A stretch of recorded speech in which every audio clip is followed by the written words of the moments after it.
Welcome to Wellia Health's new birth center at our Mora campus. Step into our state-of-the-art facility designed for your comfort and safety. Explore our virtual tour and immerse yourself in the excitement of welcoming your newest family member. Prepare for the journey of parenthood with our comprehensive prenatal education series and discover expert tips on our blog. Your journey starts here. Come experience Wellia Health's birth center in Mora, Minnesota today, or explore online at welliahealth.org.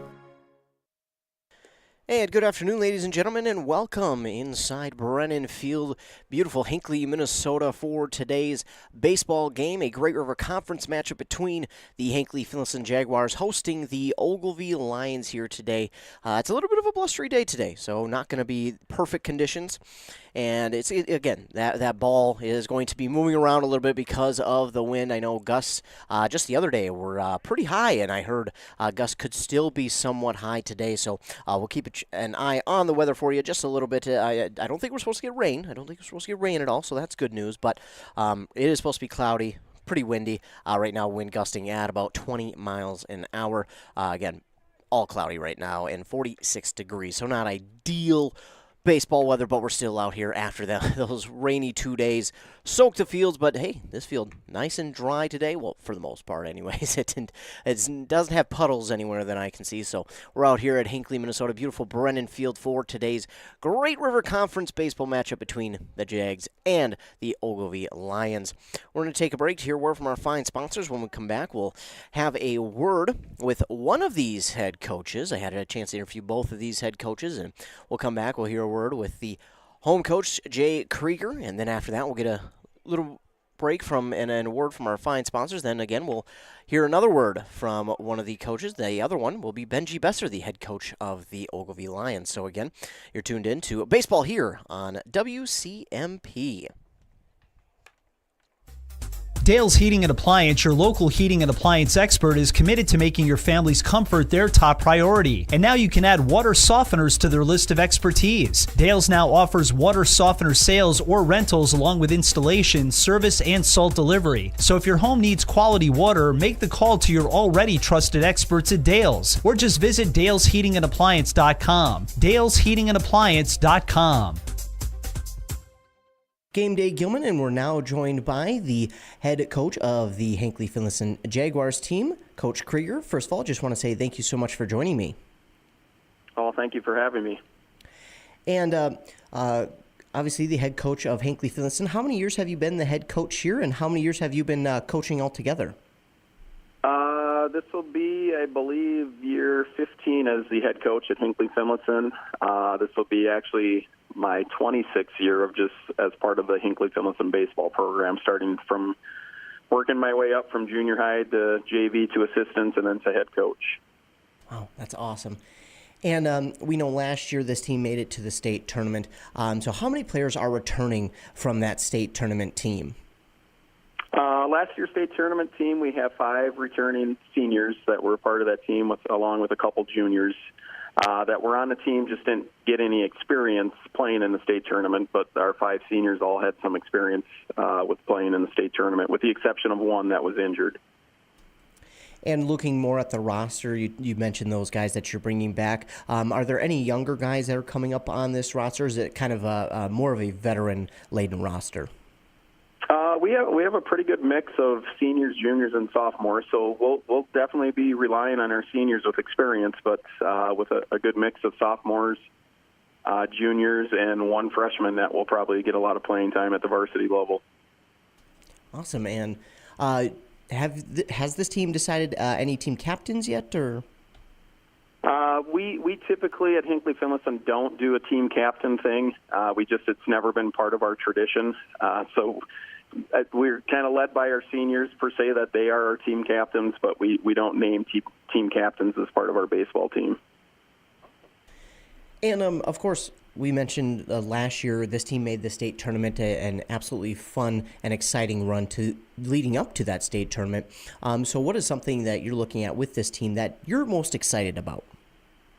Well, it's great to have some senior leaders back, so we're really looking forward to that. And 3 or 5 of those guys that had a lot of experience from last year, that should help us. I'm just looking forward to seeing some of our inexperienced players, our juniors and sophomores that didn't get a lot of varsity playing time last year, just to see how they kind of play a role throughout the season and how they improve and help our team throughout the season. No doubt, and obviously I'm sure most, if not all, the practices thus far have been inside, but have there been any players who, you just mentioned, the inexperienced or the players who are returning from last year that have kind of made a jump in their play? Of course, obviously, again, probably most of you indoor practices, so I'm sure kind of hard to tell, but... Yeah, we got outside our first week for our arm care week, but we've been outside maybe one other day, so it's really hard to get a good feel about where some of these kids are going to be at. Hopefully the next couple days we can get outside. I know we were supposed to play yesterday. That got rained out, but our next game is supposed to be this Thursday, hoping that we'll get that in. So the next 2 days of practice will kind of tell a lot about where we're at and if we're ready to go. Absolutely, and talking again about last year, what is something that you had success with last year that you would like to see translate again over into this season? Well, our pitching last year was we didn't have per se a dominant pitcher that just went out and struck everybody out. We relied on our kids more of just going out and playing defense and making some plays behind our pitchers that threw strikes. Our biggest challenge this year is we lose 3 out of the top 4 of our pitchers from last year, so that will be a big hole for us. We have plenty of kids with some arm talent coming up here, but it's just a lot of inexperience at the varsity level, so that will be a huge challenge for us at the beginning of the year to see how those kids react, but in varsity situations. For sure, and you mentioned, of course, games have been rained out up to this point. But what are some of the goals here for the next couple practices and even leading, hopefully, into that first game that you would like to see your team do, or even just getting out in that first game? What would you like to see happen for your team? Well, hopefully here our goals always revolve around pitching and defense. As I always have taught our kids over the years, if you have a pitcher that goes out and throws strikes and you have a team that plays defense, you're going to be in every game. So that's something that we stress a lot. So the next 2 days, hoping to get on our field again where we can really work on some situations and just take some routine ground balls and fly balls and throwing to bases and go through a number of defensive situations. We always have team goals of obviously winning the conference, but we take it a game at a time. We did get bumped up due to enrollment this year, so we're actually classified as a 2A team this year, put in the Section 7AA, which will be an enormous challenge because that section has always had some great teams in it, including the defending state champion, ESCO, in which they have a majority of their team back. So we know our hands are full this year besides conference play, but just when we get into section play also. And speaking of that move up to AA, does that change the schedule at all during the regular season, or does that, for the most part, kind of stay the same?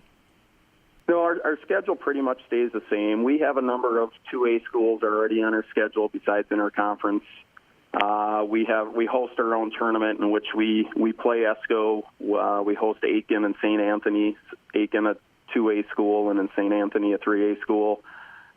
We've added Mora to our schedule last year, 2A school. We have Crosby Ironton on our schedule. So our schedule hasn't changed a whole lot. We have added a few more 2A schools, though, to our schedule due to playing section of 7AA. And, of course, season still kind of yet to begin. But are there any favorite matchups you have on the schedule or just any that you're looking forward to? I think all of our conference teams continue to get better, which is a great thing for baseball in our area. We look forward to every game. We always take it a game at a time, so there isn't necessarily one game that stands out. We try to focus on the game that we're at and do the best that we can during that game and learn from each game and then move on to the next one. So we know every game that we're going to be playing is going to be a big challenge for us, so there isn't necessarily one that particularly stands out. Absolutely. And going back to the team, how difficult is it for you as a coach to try and decide a lineup or players who are going to play in set positions when it has been difficult to be able to get outside and practice, and unfortunately you haven't been able to play a game yet? How difficult is that for you as a coach? Yeah, that's a great question. Extremely difficult. As I've been talking to my assistant coaches, obviously quite a bit over the last couple of weeks of just, we know what we have with our seniors. It's just what our juniors and sophomores and freshmen can add. So as I've kind of explained to our kids a few times, that the lineups may look a lot different compared to the beginning of the year to where we're in mid-year to the end of the year. So there'll be kind of a juggling act to see what works out best for us and what kind of kids react to certain situations that they're put in. And, Coach, that is all that I have for you here today. Is there anything else that you'd like to add? No, just thanks for supporting Hinckley-Finlayson baseball. We appreciate it. Absolutely. Thank you again so much for joining me. I greatly appreciate that. All right. Have a great rest of your day. Thanks, you too. Yep. Bye. Bye. Free college is possible at Pine Technical and Community College. Students of all ages may be eligible for a tuition and fee-free pathway to education thanks to the new North Star Promise Scholarship. If you're a resident of Minnesota and have a family-adjusted gross income of $80,000 or less, apply online today for free and join us in high-demand programs such as nursing, gunsmithing, machining, automated systems, cybersecurity, early childhood education, liberal arts, and more. Whether you're starting out or starting over, learn more at pine.edu.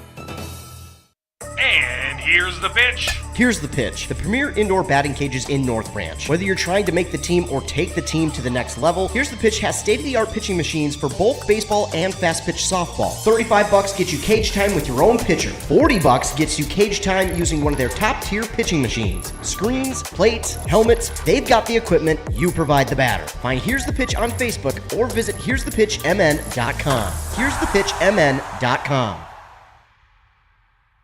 We are now joined by the head coach of the Ogilvie baseball team, Coach Besser. First of all, thanks for joining me. Thanks for having me. And first question here for you, Coach. How many years have you been coaching here at Ogilvie, and how many years total? So I coached JV, all those years kind of blend together, and then you throw COVID in there. That kind of is a absent year. I think it's my 8th year at the varsity level, and I was coaching 3 years JV prior to that, but again, those might be a little bit of gray numbers there. They all kind of blend together once you get going. And looking to the team this year, how is the roster shaping up? Are there a lot of returners from last year, or is this kind of a good mix of veteran and younger players? So we have 7 returning players, well, more than that, but 7 returning starters. I mean, we lost Landon Halverson, was a massive loss as he was our everyday catcher. And we also lost Bryce Byer, who, as a leadoff guy, hit over 500. So those are, massive losses. So when you look at the numbers, it doesn't seem like a lot. It definitely is. Big gaps in our lineup, but we're confident in the guys coming up. We got guys that are there for the right reasons and determined to win, and they do the little things at practice to make sure that they have the details worked out of how to fill those voids. And really, it's not really looking to fill the voids. It's looking at, okay, we're going to do what this roster construction can do. And it's one of those things on paper, it looks really good. But you got to go out and do it at the end of the day, because anybody in our conference can take a win on any day. What are you looking to get from those returning starters and players this year? My ultimate goal every single year is for the older guys to take the younger guys under their wing and accept that it's not the people that are there anymore from last year, but it's new people, and show them that they have the utmost confidence in them, whether it's by, high fives between innings, picking them up after a bad play, whatever it may be, showing them how to practice and practicing the right way. That kind of is the biggest thing that I'm looking to see is, can my older guys, experienced guys, my leaders, and, sometimes that's seniors, but sometimes it's not. It's the guys who have varsity experience. Can they show that the games are won at practice? They're not won during the game. We have to go in there knowing what to do in a game, and then once we've shown that, it plays out how it's supposed to play out. I'd say just by leading them. A leader is not just working your own tail off, but it's making sure everybody around them is working as hard as they can. And that's hard to do when you're constantly inside in springs like this. So it's just, you got to have that mentality. When you're looking at this team, what is one thing you're most excited about for this season? Oh man, there's too many to count.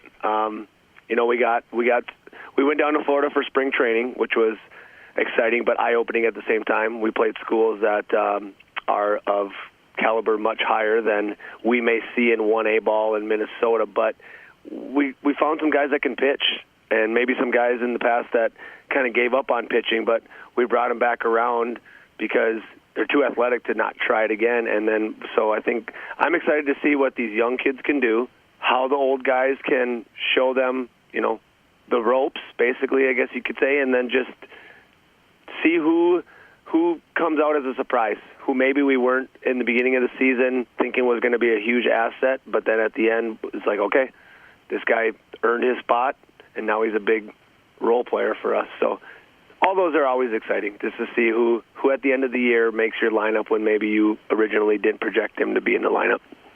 And talking about that trip to Florida, what was that like for you guys to be able to go down there as a team, get away from the Minnesota weather a little bit, but also see that competition as well?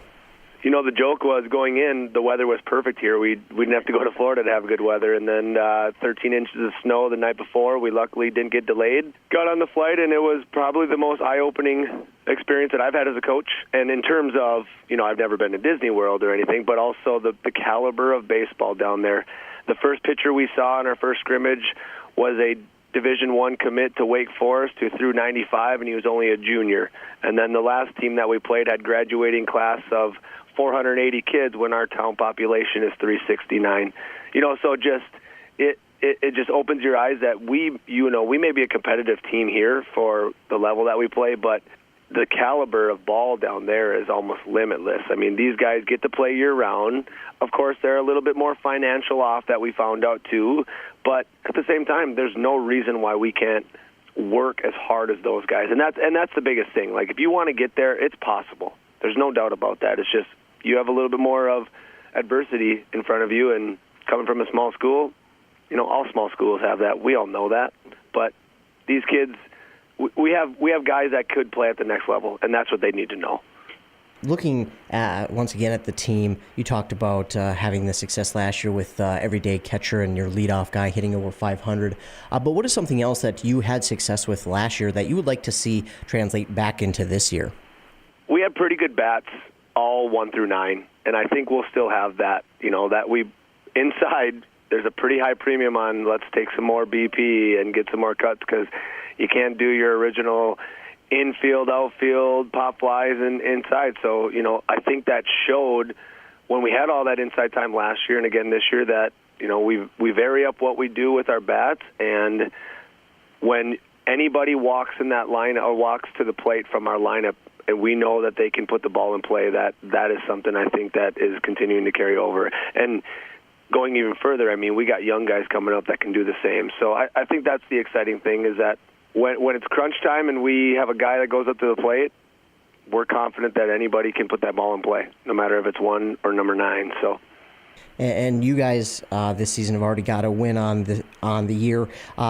This week and then through next week, a total of 4 games. Three of those are going to be conference games. What are your goals, or what would you like to see from this team through the next couple of games that are conference games?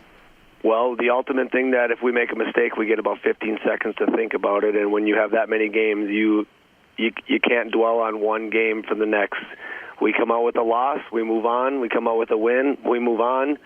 And then we kind of break that down inning by inning, pitch by pitch, at bat by at bat. So what I want to see is guys taking care of their bodies. Arm health is so important. And, we put with my assistant coach, Seth Gams, he took it upon himself to learn a lot more about the art of pitching and took some courses. And we've implemented a very strict regimen of how to get their arm in shape prior to the season, during the season, and worked on preventative care. So I think the biggest thing is if guys can commit to, I know it sounds like, a corny thing, but eat healthier and take care of their bodies, that really does show in the end when it turns to 90 degrees in June and we're still having to play. Like they're there, they're ready, and that's not a factor. They just got to play ball. So. I know you mentioned long season, a ton of games on the schedule, but are there any favorite matchups on the schedule, or any that you're looking forward to? Oh, man, I'm just kind of looking at my calendar here. Pine River Bacchus, obviously, who eliminated us. We have a doubleheader with them at Joe Faber Field over there coming up on May 7th. And, there's no animosity, but you always want to get back to the team that got you eliminated. But at the same time, how you playing at the end of May and June. So it's all exciting. Just want to be outside, just want to play ball. I don't know how many more indoor practices our guys can go through, but so far they've been in for the grind. It gets tough as a coach to keep it fun and exciting. So let's get out and play ball, because I know the next 3 weeks we have about 14, 15 games. So. And Coach, that is all that I have for you. Is there anything else that you'd like to add? I don't think so. I appreciate you taking the time to cover our game. You know, we have some pretty special athletes and sports teams here in Ogilvie, and we just love when Ogilvie can get covered at any time, and we just appreciate all you guys do at your station too. Well, Coach, again, appreciate you joining me, and good luck on the season. Thanks very much. Thanks. Wellia Health Community Pharmacies are here for you, operating from 8 a.m. to 6 p.m. Monday through Friday and 8 to 1:30 on Saturdays at both our Mora and Pine City locations. Our approachable pharmacists are available to address all your medication queries and facilitate hassle-free prescription transfers. Contact us in Pine City at 320-322-5141 and in Mora at 320-679-3999. We offer local options to enhance your convenience. Explore further details online at welliahealth.org. Back here on WCMP 106.5 FM, AM 1350, WCMPradio.com. We're getting set for this Great River Conference matchup between the Hinckley-Finlayson Jaguars and the Ogilvie Lions. Again, you heard interviews with both Jay Krieger, the head coach of Hinckley-Finlayson, and, of course, Benji Besser of Ogilvie.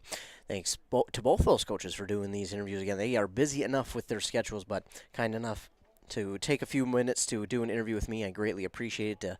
Helps out the broadcast that much more and gets me more info on the teams and themselves, in fact. So thankful for them to take time to do that. It is greatly appreciated. Looking at this one here today between the Lions and the Jaguars of Hinckley-Finlayson. For Hinckley-Finlayson, they are in Section 7AA. Yes, they are in Class 2A this year, and they are 1-0 on the season, as is Ogilvie, who plays in Class 5A East. Now, again, 5A split up into two parts, the East part and the West part, and you guessed it, the West are teams from more western Minnesota than the East teams are. So that's kind of how that is split up. But 7AA for Hinckley-Finlayson, they are 1-0 and 1-0 in the conference as they beat Mille Lacs 3-1. Mille Lacs has been a team towards the top of the conference for a while now. And Hinckley-Finlayson able to get a win over Mille Lacs here last Thursday. So a week from today, or last week. A week ago from today, they got a win over Mille Lacs 3-1.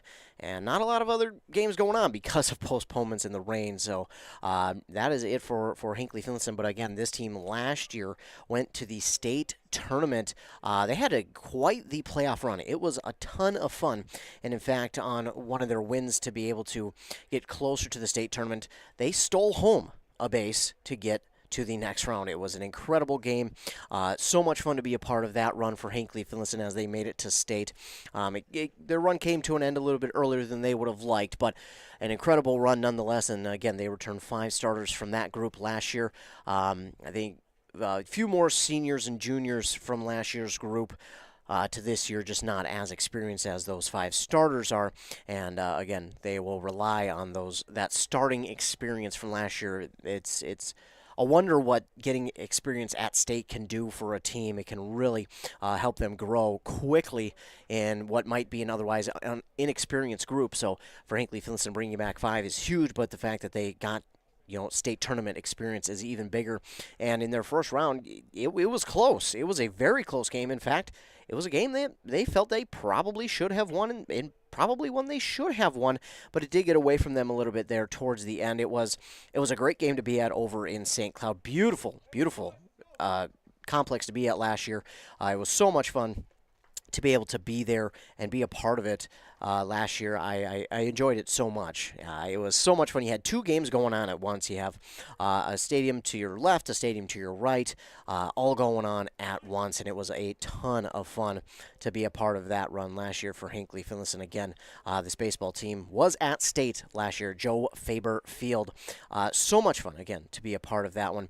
And again, this team is looking to try and get back there. It's going to be difficult. This conference is very, very busy with teams who have been there before and are trying to get back. I think this is one of the teams that could do it in this conference. Again, it was a a lot of fun. They played quite a few teams last year that were in the or have been part of the state tournament in previous years, and Hinckley-Finlayson got their ticket there last year, so hopefully they can get back this year. In Double A, it'll be a little bit tougher, but if there's a team to do it, it is Hinckley-Finlayson. For Ogilvie, again, 1-0 as well is Hinckley-Finlayson, and they got a victory over a conference opponent as well. That was East Central, 15-4.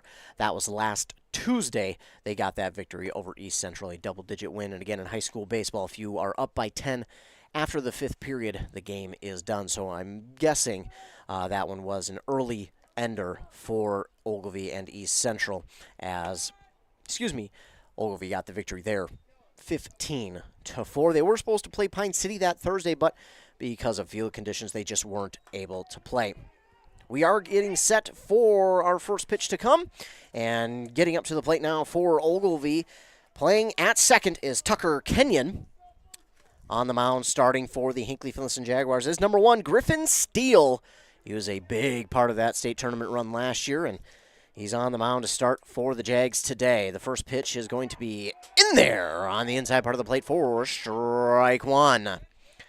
Tucker Kenyon again at the plate. He's a very good football and basketball player, so a three-sport athlete, as Steele's second pitch is low for ball 1. As we are underway here, just before 4:30, a 4:28 first pitch. This one is fouled back into the netting of the backstop. Everyone's okay. That ball looked like it may have come into your living room, but I promise it did not. 1-2 count now to Tucker Kenyon. Steele trying to make it quick work of the first batter. This one's inside to Kenyon for ball 2. Kenyon slips out of the way of that one. Even 2-2 count now for Kenyon. And here's the pitch from Steele. That one's in the dirt. That'll make the count full for Tucker Kenyon. Again, the second baseman here today for the Ogilvie Lions. This one is swung on and fouled back. So we'll do it again with a full count for Tucker Kenyon. Again, it's Griffin Steele on the mound today for the Hinckley-Finlayson Jaguars, wearing that number 1 jersey. Here's the windup and the pitch. Swung on, and they're going to call it foul. Looked like a swinging strike, but they're going to say he got a piece of it as it goes foul. I don't think anyone knew exactly what the call was going to be, but it is foul. So we'll do it once more at 3-2. Steele with the pitch. That one swung on and hit out to left field. And the left fielder not going to be able to get to it in time. And Tucker Kenyon's going to be on with a stand-up double. So Tucker Kenyon on with a leadoff double.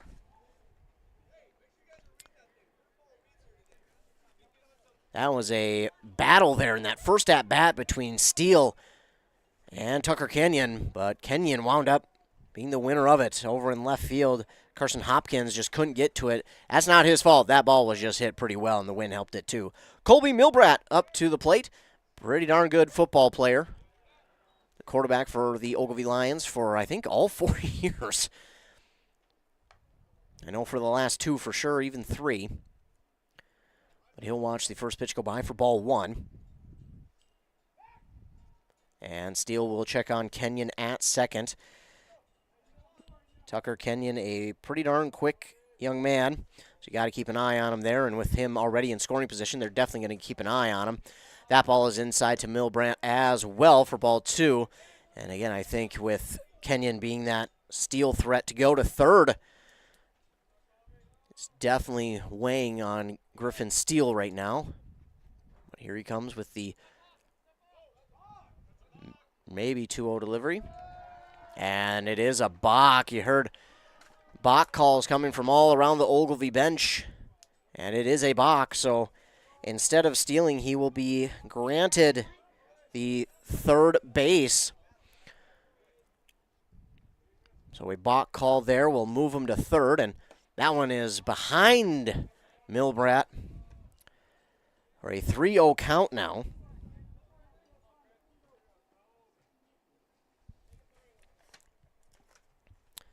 Steele lining this one up. That one's inside, a 4-pitch walk to Colby Milbrat. So now runners on the corners with nobody down. And again, I feel like both of these pitchers might have a little bit of a slow start because of the cold and the wind. It does affect you up there. Standing alone on the mound, it is not easy. So Owen Hines now up to the plate. He's going to be the designated hitter. And that one's inside for ball one as well. Owen Hines, the designated hitter for Brody Smith, who's out in right field for the Ogilvie Lions today. So Owen Hines in place of him. That one's just inside to Hines for ball two. 6 straight pitches without a strike for Griffin Steele. Trying to course correct here, get one over the plate. But again, the danger of that is you don't want to give him one that he can smash. And he doesn't there. That one's in there for strike one. So he ends the streak at 6. Gets that one across the plate to make it 2-1. Again, runners on the corners. Nobody out for Ogilvie in the top of the first. Milbrandt is going to go to second. And the throw not in time. It was late, and Milbrandt will get the steal. That ball would have been tough. Kellen Von Ruden behind the plate today. And that one is hit in between the gap between first and second. That's going to score a run. It'll be an RBI single for Owen Hines. So runners will once again be on the corners, nobody out, but the Lions are on the board first with an RBI single from Owen Hines. Tough start here for Griffin Steele, but one of the things we've seen last year with this Hinckley-Finlayson team is they might have had a tough start from their pitcher, but it didn't take long for things to start to go right. And even if the pitcher couldn't get it started, the outfield did, the batters did, or they just got around the pitcher and let him know, hey, we're here for you. Give us a chance, we'll help you out. And they rallied a bunch last year, and they're looking to do the same here again this year with this group of returning guys that they have. At the plate now is Hunter Kenyon, playing over at first today for the Ogilvie Lions. Milbrat, by the way, playing over at shortstop. Seems fitting that he's the quarterback and he's over at shortstop. So again, runners on the corners here for Ogilvie. Runner scored and nobody out. This one is swung on and hit towards center field by Hunter Kenyon. And it's going to be over the head of the center fielder. It will score one for sure. And it's all the way back to the wall. They're going to hold the runner at third. And it's an RBI single for Hunter Kenyon.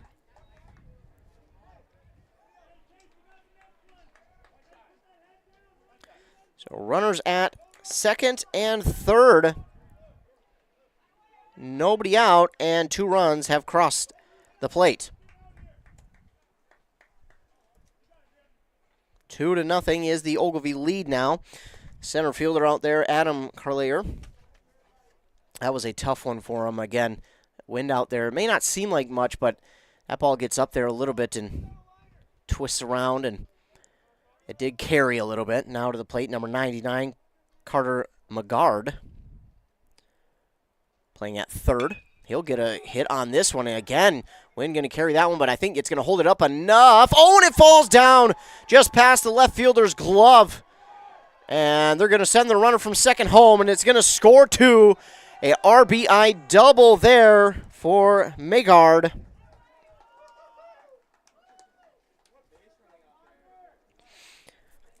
That will score 2, and it's 4-0 Ogilvie with nobody out.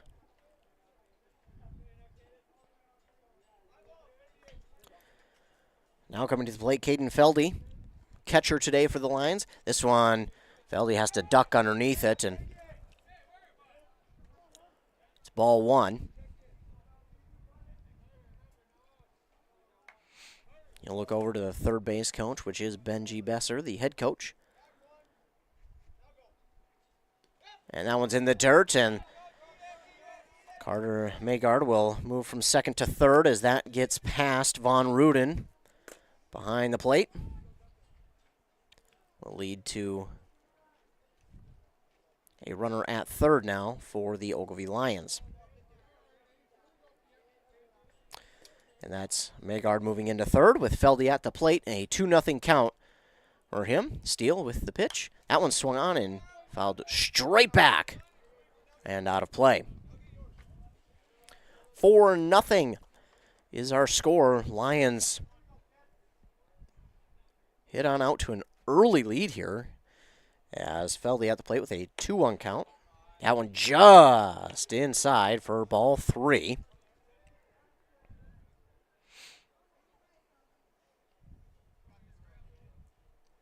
Steele sets, and here's the 3-1 delivery. That one's in there for strike 2, and that will bring the count full.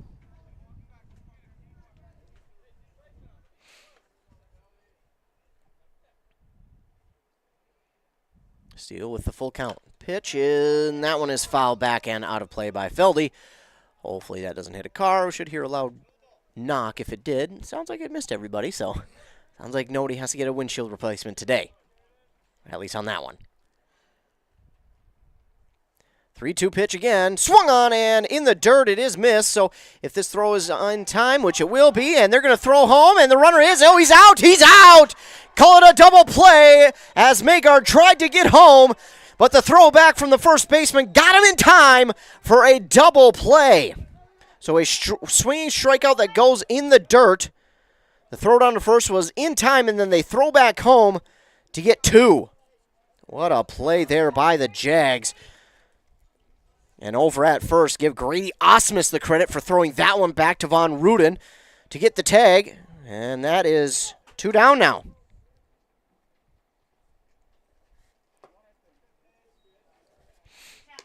So 2 down, just like that. And here's Isaiah Voss now, the pitcher for the Lions today, with a 1-0 count. He puts a hit on that one. That's carrying out to center field. Center fieldman back on it, and oh, it pops out in and out of his glove.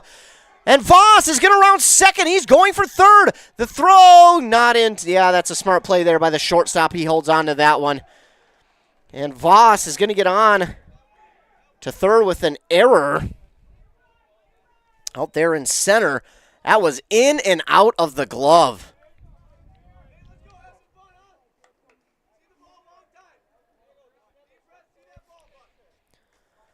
So an error leads to Voss on third, and that will bring up the number 9 hitter, Cole Hergis, and he's in the 9 position today at right field. Excuse me, they had a lineup change here. It looks like it's going to be number 18 instead, which will be Nathan Hagel. One ahead of it.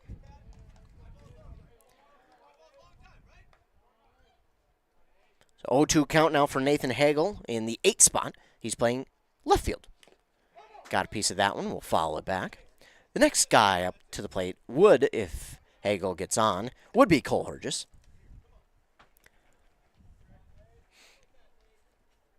So it's an 0-2 count now for Nathan Hagel. And Steele trying to end the inning. And a half-hearted swing by Hagel, and then he tried to hold back and get out of the way, but the bat got a piece of it, which turns it foul.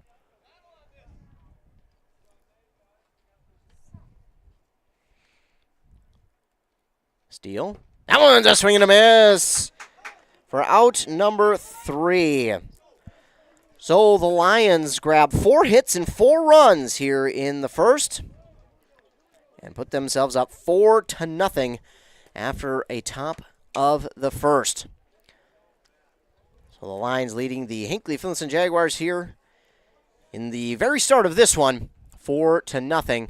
We'll take a quick commercial break, hear word from our sponsors. When we come back, we'll be set for the bottom of the first inning and see what the Jaguars can do if they can't maybe get back on the board themselves, as you're listening to baseball here on WCMP. Untangling your headphones, finding the right remote, saying goodbye to your favorite shirt that hasn't fit in 10 years. Why are simple things sometimes so complicated? Thankfully, with auto owners, insurance doesn't have to be one of them. Auto Owners works with independent agents who live in your community and answer when you call, so you can worry about more important things, like finding a new favorite shirt. That's simple human sense. Visit Town & Country Insurance today at townandcountry-ins.com or stop in our offices in Finlayson, Hinckley, and Mora. Your journey to smile with your forever starts at Embrace Orthodontics. The team at Embrace is committed to providing world-class care and a remarkable orthodontic experience. Choose between custom Light Force braces or Invisalign clear aligners with locations in Pine City, Lindstrom, and Cambridge, and a plan to fit your budget, whether you have insurance or not. Embrace Orthodontics will make your smile journey comfortable, convenient, and customized just for you. Visit EmbraceMN.com today to find out how to set up your free exam. EmbraceMN.com. Embrace Orthodontics, a smile you will embrace forever. Back here on WCMP for the bottom of the first inning. Now it's the Jaguars' turn at the plate. Can they do some damage themselves and get out of this 4-0 hole here that the Lions have brought? The sun trying to peek out here. Trying to peek out, making it look a little warmer than it is, but that wind is blustery, and it definitely makes a difference out there when you're fielding. And it has, I think, thrown off the fielders a little bit. We've seen an error there by the Jaguars there in that first inning. Pop in and out of the glove, which would have been the third out, but Griffin Steele does a nice job. Turn around and get the third out via strikeout. And now, starting on the mound for the Lions, of course, he got that triple due to an error. Isaiah Voss and Caden Feldy behind the plate. But leading off for the Jaguars is Ethan Martin, playing at shortstop today for the Jags. Here's the windup and the pitch from Voss. Swung on and missed. Martin shakes his head, sees it, knows what's coming now, and recognizes it. Voss with the pitch. That one's just on the outside part of the plate. Clips it enough for strike two. That one for Martin, that one's tough because if you swing on it, you're probably not going to get enough of it to do anything, but if you hold off, well, it's a strike. That one stays high for Voss, and it's going to be ball one. 1-2 count now for Ethan Martin. Voss with the pitch. That one's high as well, and that'll even the count at 2-2. Jags wearing their black jerseys, white pants. The black jerseys have the red letters and numbers outlined in the white. Lions, their orange jerseys, black letters and numbers outlined in white. That pitch from Voss in the dirt for ball three. So a full count now to Ethan Martin. Should mention gray pants for the Lions as well. Here's the full count pitch. Outside for ball four, and a patient at-bat there from Ethan Martin will lead to him getting to first. That is a tough one to do if you're Ethan Martin. 0-2 to begin, and then 4 straight that are balls, which that's a patient at-bat. I certainly wouldn't be able to sit there and watch 4 pitches go by. Clare gets a piece of it. Chase Clare, that is. He's at center field today for the Jags, and he gets a piece of it. I think it even went off his foot maybe. But it's foul for strike one. So nobody out. Runner on first now for the Jags. In the bottom of the first. They are down 4-0. The Lions did some good work to get out to that 4-0 lead as a pickoff move by Voss, but Martin is back in plenty of time.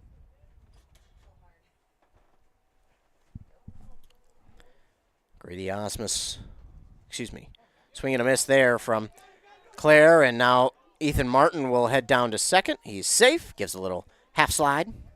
Over at first for the Lions is Hunter Kenyon. He gave a quick swipe on that last pickoff attempt, and I think it was close to convincing, but not enough. So Ethan Martin now at second via the pass ball, and that one is in there for ball one to Chase Clare.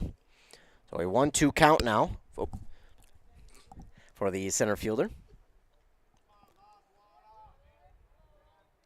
Here's the 1-2 pitch from Voss. That is in there for strike three, so Clare will go down looking for out one.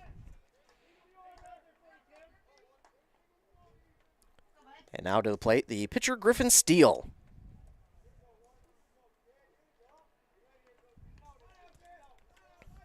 Runner on second, one down, and Voss will step off the mound and force Ethan Martin to head back to second. And this is how the Lions got those 4 runs on, is this pitch is going to go by the outstretched glove of the catcher Caden Feldy. And that will send Martin to third. So 2 pitches that go by the glove now puts Ethan Martin at third for the Jags. With 1 down and Griffin Steele with a 1-0 count. This one is swung on and missed for strike 1. But again, that's how the Lions started to get their bats going, is they got a runner on in scoring position, got into Steele's head a little bit. They started to get the bats going and got those 4 runs to cross. This one going to be high to Griffin Steele for ball 2. 2-1 count with 1 down and that runner Ethan Martin at third. Voss ready. Here's the pitch. And that's just high for ball 3. Good eye there on the part of Griffin Steele.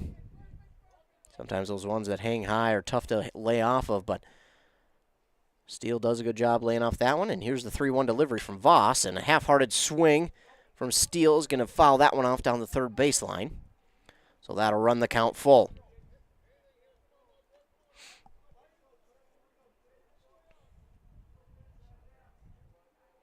Voss gets the ball back and back onto the rubber.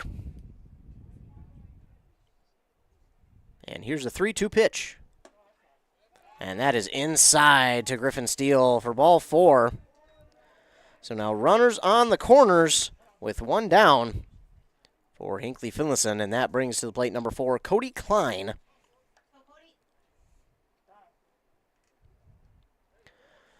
Feldy will step out from behind the plate, give a signal to the defense. And Klein, not affected by the cold at all. He's almost sleeveless, other than the jersey sleeves. And this throw not going to be in time, and it's a steal for Griffin Steele. Probably one of my favorite calls in all of sports, right there. A steal for Steele.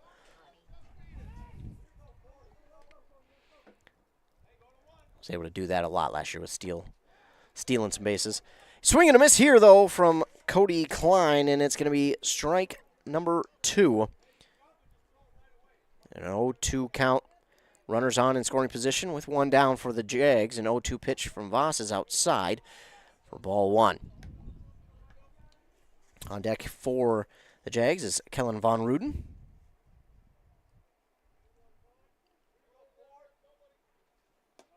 And that one's inside. The ball gets just through the catcher's glove.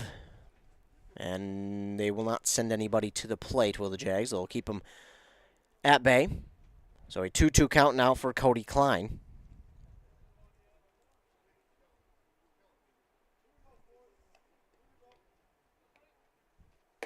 That one inside for ball 3. A full count now for Cody Klein.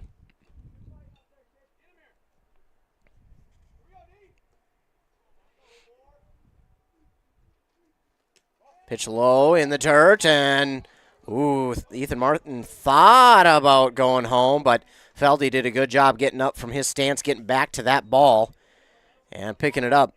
But now, for the Jags, they have the bases loaded with 1 down, and coming to the plate is Kellen Von Ruden. So again, this is how the Lions got things going. Jaguars trying to do the same. Base hit could clear the bases for Von Ruden. And Von Ruden puts a swing on that one, fouls it back.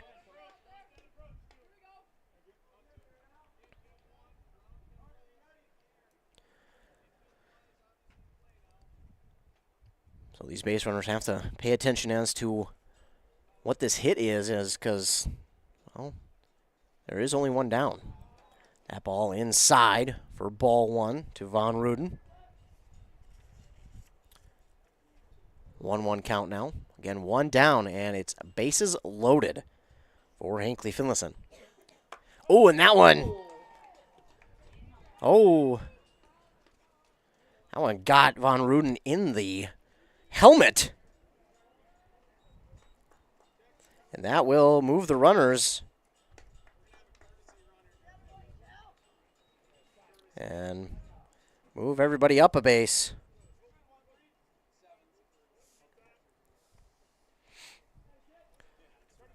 As Von Ruden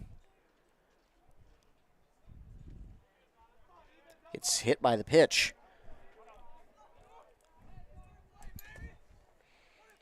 And the score now 4-1 after Von Ruden is hit by pitch to get down to first.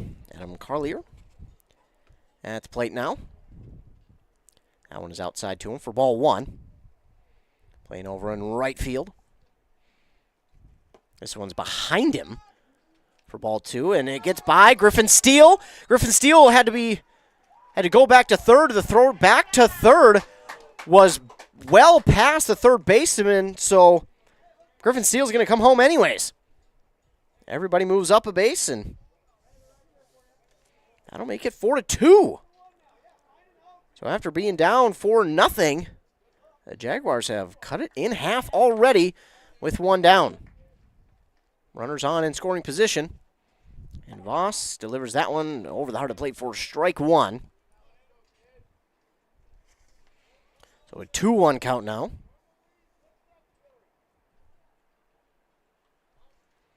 That one is swung on and missed. It'll draw the count even at 2-2.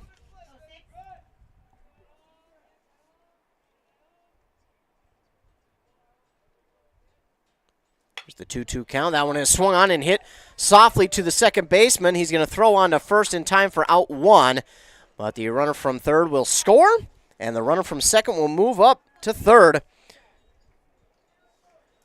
So a ground out for out number two, but he does drive home a run. And it's 4-3 now. And like I mentioned before, Jaguars have plenty of experience in coming back from deficits. Now they'll try and get one more here before the end of the inning. As here's Grady Osmus to the plate. Starts with an 0-1 count. Two down, runner on third. And that one's going to be up and out.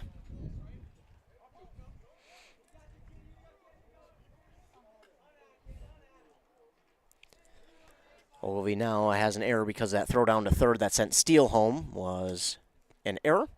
And, Osmus swinging on that one just outside, and it'll be strike three and out number three. But the Jaguars do some damage, and they get 3 of the 4 runs back they surrendered to the Ogilvie Lions. So it's now a 1-run difference between these two teams. And when we come back, we'll be headed to the top of the first inning. It's been exciting so far between these two teams, and when we come back, I'm sure the excitement will continue as the Great River Conference baseball matchup will return as we come back from commercial break here on WCMP. Arrowhead Transit plays a pivotal role in bolstering the communities it serves. By providing accessible and reliable transportation, they ensure essential travel for work, education, and healthcare. Arrowhead Transit is customer-centric, continuously evolving to meet the needs of the community with initiatives like community outreach programs, job fairs, and educational workshops, and more. Arrowhead Transit is more than just a transportation service. It is a vital part of the communities it supports. Your connection, your community. Arrowhead Transit. Your ride. And here's the pitch. Here's the pitch. The premier indoor batting cages in North Branch. Whether you're trying to make the team or take the team to the next level, Here's the Pitch has state-of-the-art pitching machines for both baseball and fast-pitch softball. If your batter needs some individual instruction, Here's the Pitch has lessons with current and former collegiate instructors. Make the right call today. They've got the equipment, you provide the batter. Find Here's the Pitch on Facebook or visit here'sthepitchmn.com. here'sthepitchmn.com. Cole Hergis, the leadoff batter for Ogilvie, and it's a line drive down the third baseline, and he'll get on with a leadoff single. That's Cole Hergis.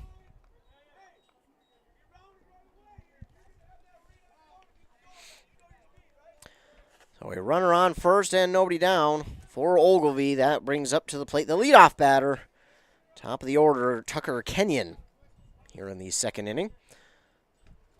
That wind starting to blow down there and makes things a little more difficult for Griffin Steele, and that one's going to go behind the back of Tucker Kenyon, and it will put her just easily in at second. 1 for 1 for Tucker Kenyon today. He started it off with a double, and then he got to third because of a balk.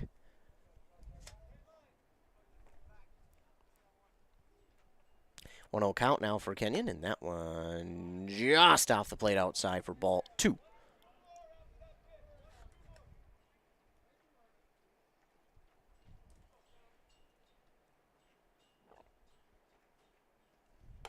With that one just behind Kenyon. Almost got him, but he got out of the way. It's a 3-0 count now for Tucker Kenyon. And that one sticks in the hand of Steele, it looked like a little bit, as that one comes out a little funny. So it's a 4-pitch walk to Tucker Kenyon.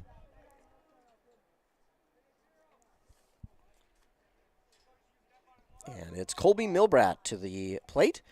Reached base with a walk, then he stole second and wound up getting home as one of the 4 runs across the plate in the first.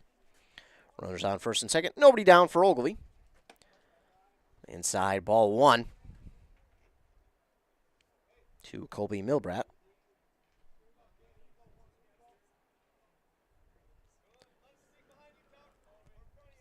Here's the 1-0. That one's in there for strike 1 to Colby Milbrat from Griffin Steele.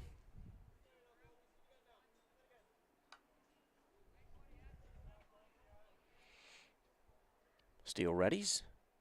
Here's the 1-1 delivery. Outside, ball 2.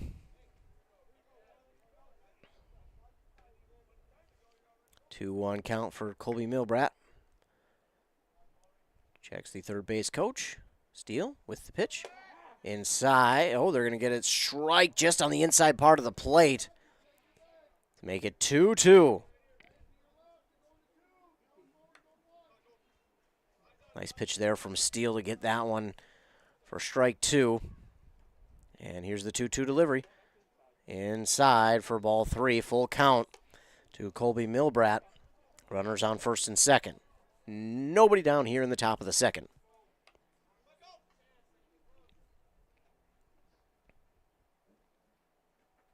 Steele with the full count delivery. That one swung on and fouled down the third baseline.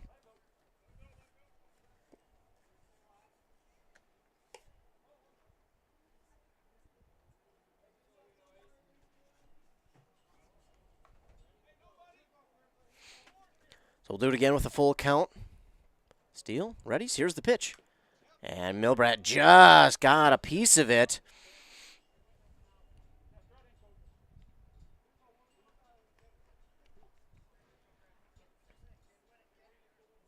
So we'll line up to do it again with a full count.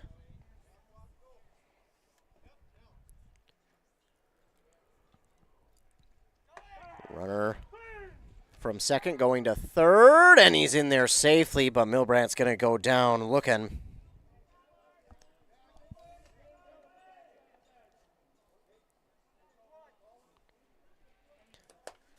So a strikeout, but a runner moves 90 feet to third. Runners on the corners, 1 down for the Ogilvie Lions, and that will bring to the plate Owen Hines.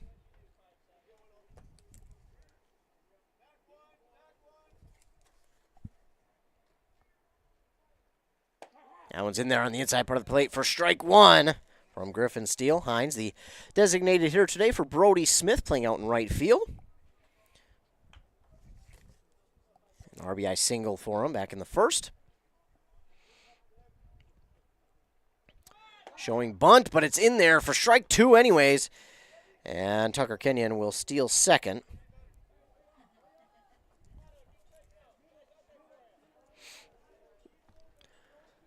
That time it didn't look like Von Ruden too concerned with the steal to second, as Steele up on the count 0-2. That one is going to be inside to Hines for ball 1. So runners at second and third now. with one down for Ogilvie. It's a piece of that one right into the glove of Steele, and oh no, the fielder's choice. He tried to throw it over to third to grab the runner, Hergis, but it's going to get by the glove, and that'll be the second error that will bring home a run. And trying to catch him lacking are the Lions, and Tucker Kenyon tried to take home, but that's going to be out number 2. Trying to be aggressive there and catch him, but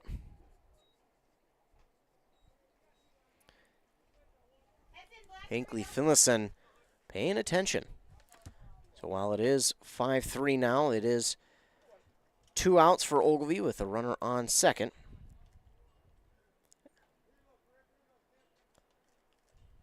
And the first pitch in there to Hunter Kenyon is strike 1. Runner on second is Owen Hines. He reached on a fielder's choice. Hunter Kenyon gives this one a ride into foul territory and out of play.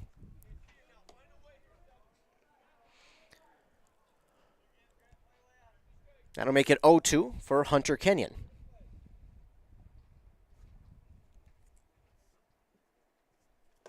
Swing and a miss, and that'll be out number 3. So 2 strikeouts in the inning for Griffin Steele. That will give him 4 on the day. So 1 hit gives the Lions 1 run. And another error there on the part of the Jaguars leads to that run scoring. But they limit the damage to just that 1 run to make it 5-3. So, bottom of the second inning when we return here on WCMP for this Great River Conference baseball matchup between the Lions and the Jags. A duo that is perfect together. That's Dale's Heating and Appliance and Lennox. Dale's is your local Lennox dealer that's committed to making your family's comfort their top priority. With a wide assortment of options, Dale's will ensure your home's air is top quality. Call Dale's today or visit them at dalesheatingandappliance.com and ask how you can save on your next AC unit. Lennox and Dale's, the perfect duo. Dealer number E06356.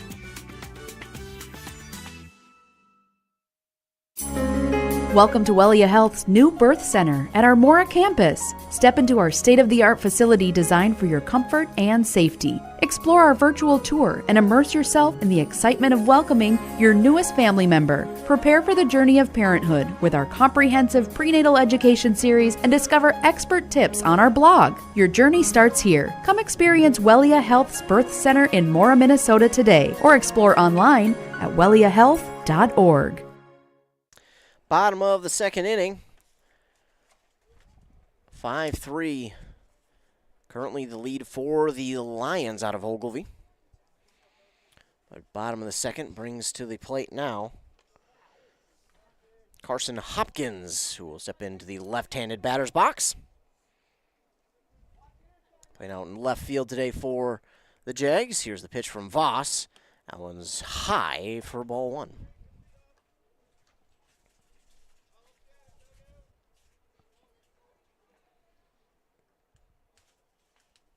1-0 pitch from Voss on the way, and a swing and a miss there from Carson Hopkins. Makes it a 1-1 count.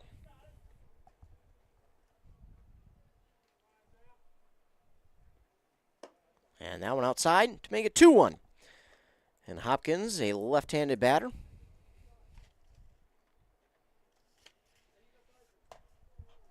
Here's the 2-1 delivery from Voss.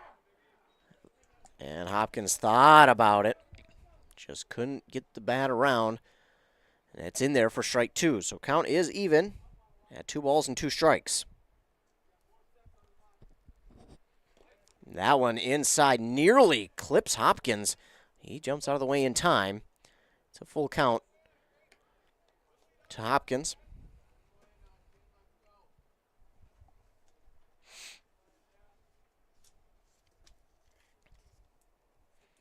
Swing and a miss. by Carson Hopkins will be out number 1.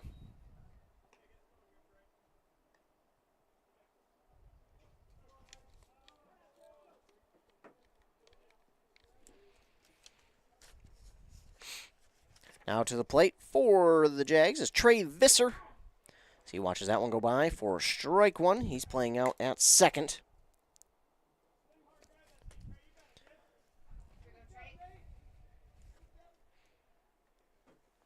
Second one is in there. He swings and misses on that one to make it 0-2.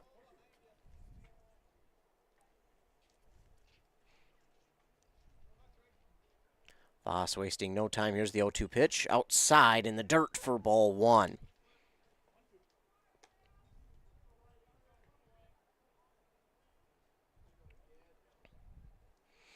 Voss wasting no time again. 1-2, and that one is swung on and fouled back out of play by Trey Visser.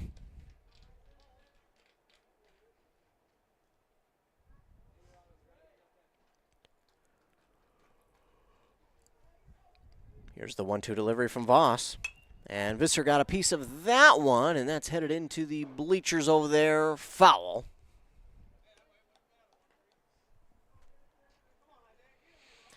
So we'll set up to do it again with a 1-2 count. On deck is Ethan Martin. Reached on a walk and later scored. Here's a swing and a miss by Visser for out number 2. So 4 strikeouts for Voss as well. And again, back to the top of the order with Ethan Martin coming to the plate. That one's in there. He ducks out of the way. And that's ball 1.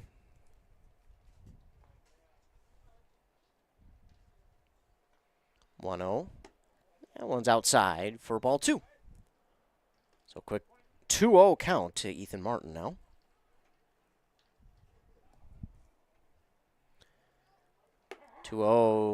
In there for strike 1. Ethan Martin, in his first at-bat, started 0-2, and then he watched the next 4 pitches go by for balls. And that one's going to be high for ball 3.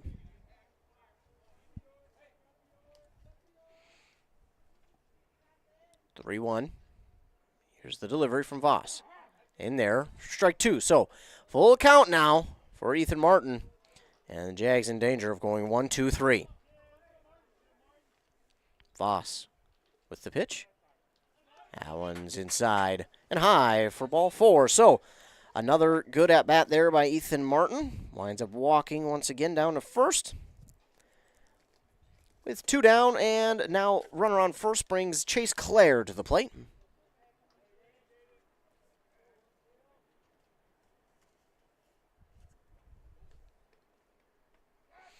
Voss will check that runner at first, but back in plenty of time.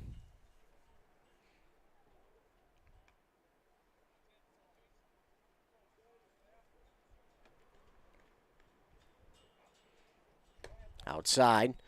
First pitch to Clare is ball 1.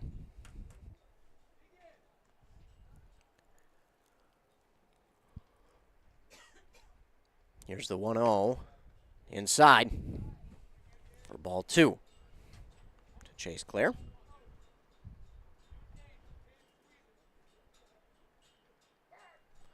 Voss will check the runner at first, but the throw is over the head of the first baseman, and into second easily is Ethan Martin.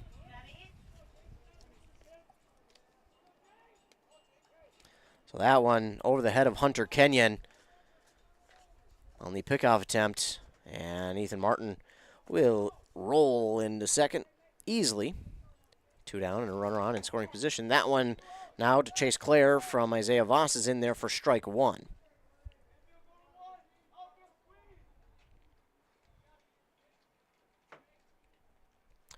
2-1 count. Swung on and missed by Clare for strike 2. It's even 2-2 with 2 down and a runner on second. 2 is across the board.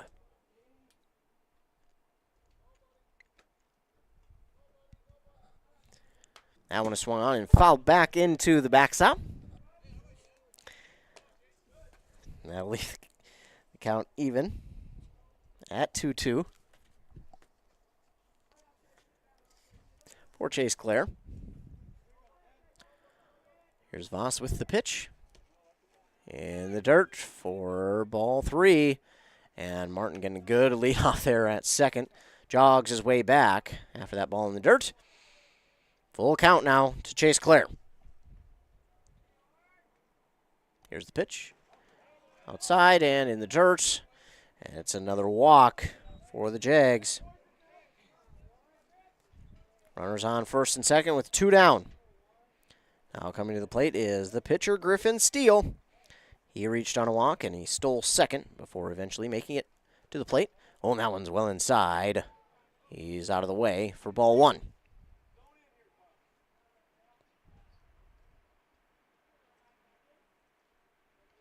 1-0 count. That one's inside as well for ball 2.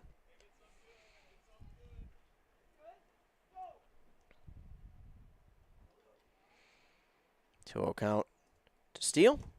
That one in the dirt for ball. And the throw down to third, not in time. Good job there by the third baseman for Ogilvie, Carter Magard, as he holds on to that one, keeps it in front of him. But that's going to be Ethan Martin making it all the way to third with the aggressive base running. So 2 down runners on the corners for Hinckley-Finlayson. It's a 3-0 count now to Griffin Steele. And the Jaguars currently down by 2. Pitch is inside for a 4-pitch walk to Griffin Steele, which will load the bases for Cody Klein. He reached on a walk. Eventually, an error out there as well he drew. Bases loaded with 2 down. That one's in there on the outside part of the plate to Klein for strike 1.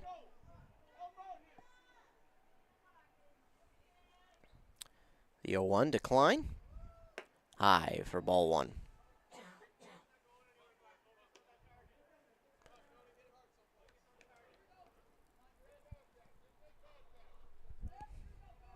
One pitch on the way, and getting a piece of that one is Klein into foul territory, and it will get down, and everybody will go back.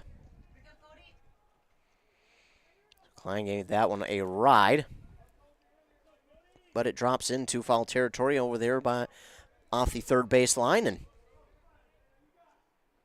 foul. So 1-2 count now for Cody Klein. And he swings and misses on that one. And that will be out number 3. So the Jaguars leave the bases loaded and do not score a run there. And they also still don't have a hit yet. Yeah, all their runs have come by pass balls or errors. So 5-3 still the score here in this one, as we now move to the top of the 3rd inning here in Hinckley-Finlayson, or at Hinckley for the Hinckley-Finlayson Jaguars, as they play host today to the Ogilvie Lions in this Great River Conference baseball matchup. Back with the 3rd inning of play here on WCMP. Free college is possible at Pine Technical and Community College. Students of all ages may be eligible for a tuition and fee-free pathway to education thanks to the new North Star Promise Scholarship. If you're a resident of Minnesota and have a family-adjusted gross income of $80,000 or less, apply online today for free and join us in high-demand programs such as nursing, gunsmithing, machining, automated systems, cybersecurity, early childhood education, liberal arts, and more. Whether you're starting out or starting over, learn more at pine.edu.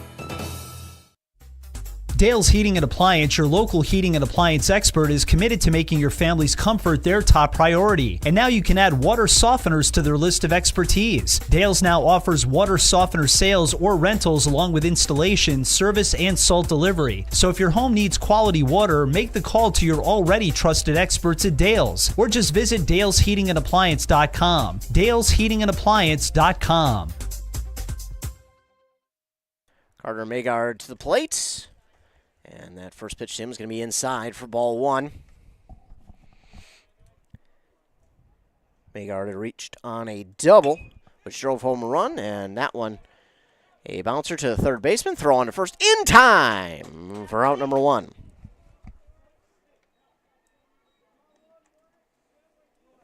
So out number one is Carter Magard in the third. That brings to the plate Caden Feldy. He struck out in his first at-bat, 0 for 1.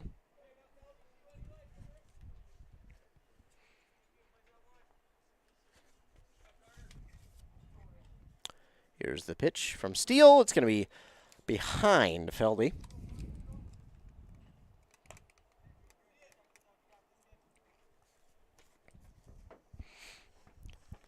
So 1-0 count now to Caden Feldy. Here's the windup and the pitch from Steele. Oh, swinging at one. Feldy just couldn't hold off on that one. And it's 1-1. For Steele, you got to be thinking now, you might be in his head a little bit. That one's in there, swung on and hit down the third baseline, foul. Head coach Besser trying to catch up to that one. Can't quite grab it in time. They'll get a new ball into him. New ball into Steele, and Feldy will get back into the box with a 1-2 count. Steele with the windup and the pitch. Outside in the dirt, ball 2. Count evens at 2-2.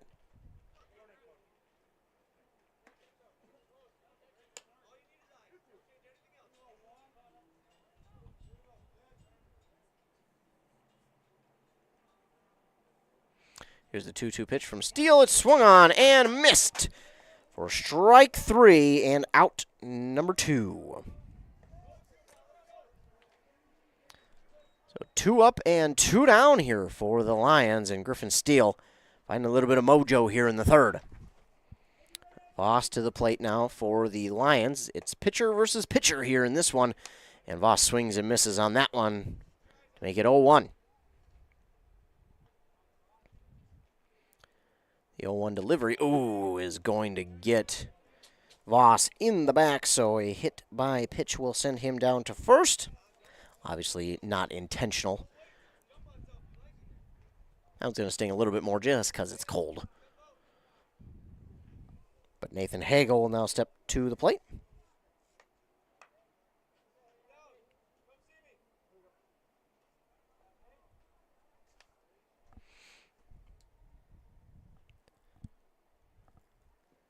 And that one is into him for a strike.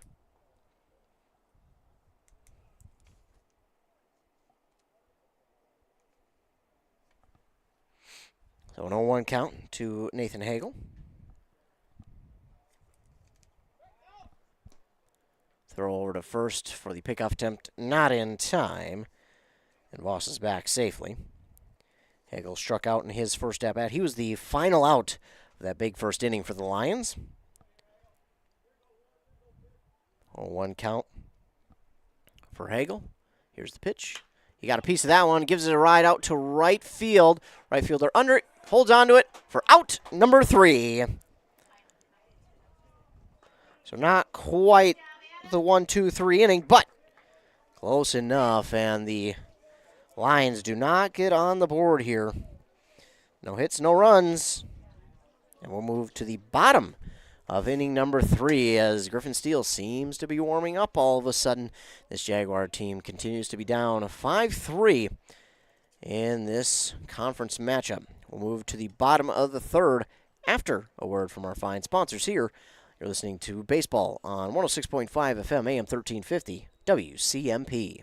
And here's the pitch. Here's the pitch. The premier indoor batting cages in North Branch. Whether you're trying to make the team or take the team to the next level, Here's the Pitch has state-of-the-art pitching machines for both baseball and fast-pitch softball. $35 gets you cage time with your own pitcher. $40 gets you cage time using one of their top-tier pitching machines. Screens, plates, helmets, they've got the equipment, you provide the batter. Find Here's the Pitch on Facebook or visit here'sthepitchmn.com. Here'sthepitchmn.com. Wellia Health Community Pharmacies are here for you, operating from 8 a.m. to 6 p.m. Monday through Friday and 8 to 1:30 on Saturdays at both our Mora and Pine City locations. Our approachable pharmacists are available to address all your medication queries and facilitate hassle-free prescription transfers. Contact us in Pine City at 320-322-5141 and in Mora at 320-679-3999. We offer local options to enhance your convenience. Explore further details online at welliahealth.org. Bottom of the third inning is here. Big first inning for these two teams, which saw 7 runs. 4 for the Lions, 3 for the Jags. And the Lions added another run in the second, and nothing since for either squad.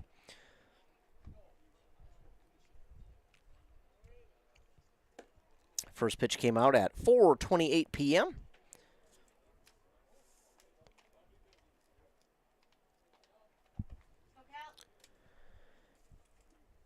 And now coming to the plate for the Jags to lead off the bottom of the third is Kellen Von Ruden.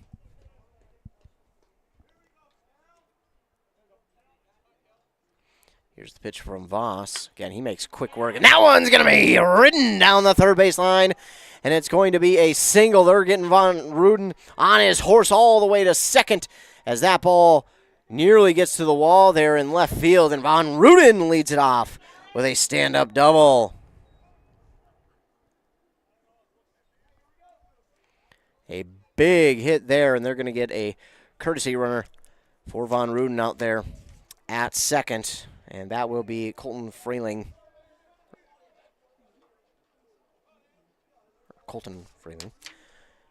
Courtesy runner out there at second.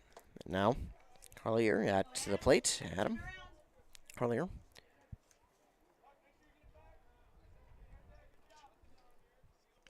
0-1 count. And that one is swung right back up towards the pitcher. Second baseman gets his glove on it, thrown to first. It's going to get out of the first baseman's glove. That'll be another error for Ogilvie, and that will lead to the bases, or the runners being at the corners with nobody down.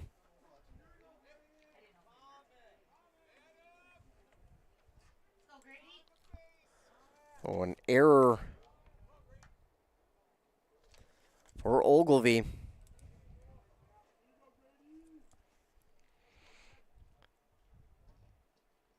Here's the pitch from Voss. That's outside. Nice catch, though, by Feldy to hold on to that one.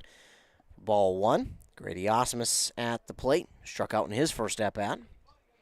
But with runners on the corners, nobody down early here. Chance to do some damage and get those 2 runs back that they need. That one got a piece of Osmus. Wasn't sure. It looked like it may have, and it sounded like it may have, but sometimes it can trick you, and that did get a piece of him. So bases are now loaded for the Jags, and that puts to the plate Carson Hopkins, the left-handed batter. Struck out in his first at-bat, looking to make it a little bit different this time. That one on the outside part of the plate. He swings and misses.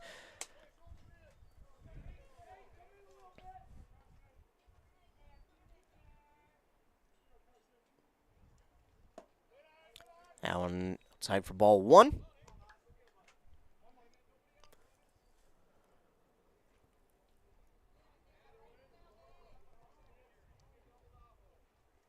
That's outside as well for ball 2. High and outside. Bases loaded. Nobody out here for Hinckley-Finlayson. In the bottom of the third, they're down by 2, 5-3. The chance to get some of that back. Ball inside now to Hopkins to make it a 3-1 count. And with that hit from Von Ruden, it's their first hit of the game, believe it or not.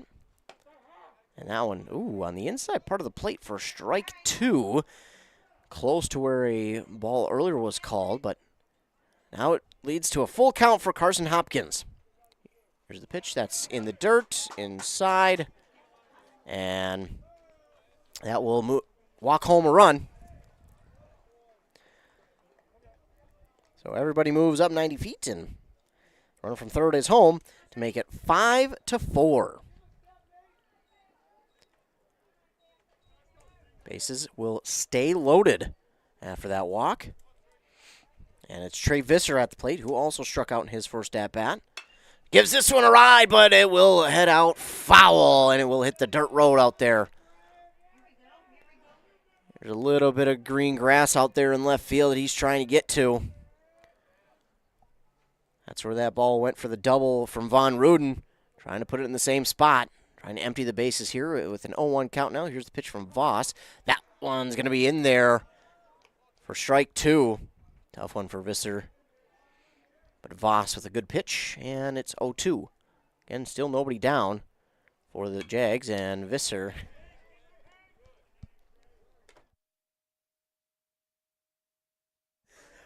Visser will get a piece of that one and foul it into the netting.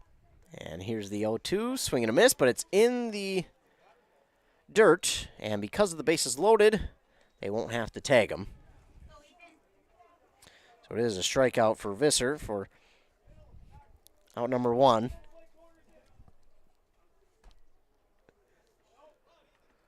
So only one down, but bases remain loaded for Ethan Martin. He's reached twice on a walk. That one's outside, gets out of the glove of Feldy, and everybody will stay put for Hinckley-Finlayson. Feldy does a really good job of getting up out of his catcher stance quickly to get to that ball.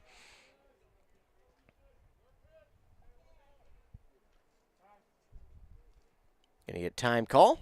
Looks like we're going to get a new ball here for Isaiah Voss. And Voss will work his way back onto the mound. It's a 1-0 count now for Ethan Martin. Again, 2 walks for him here today. And he's been to the plate in every inning so far. In the first, second, and now in the third. That one's inside for ball 2.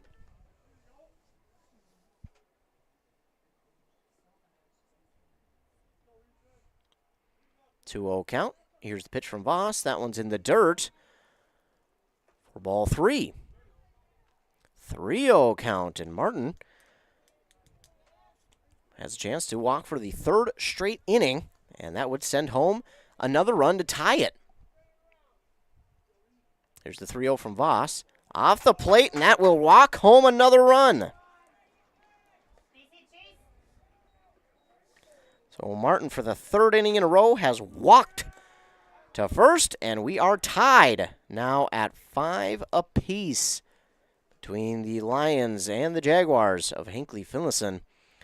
And it does appear we are going to get a mound visit now for Isaiah Voss. Just going to tell him everything's all right. Continue to do what you're doing. Got one out.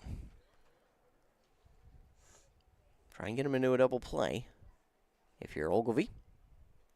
Or 2 strikeouts in a row, either way. But they're hoping to get out of here with only giving up those 2.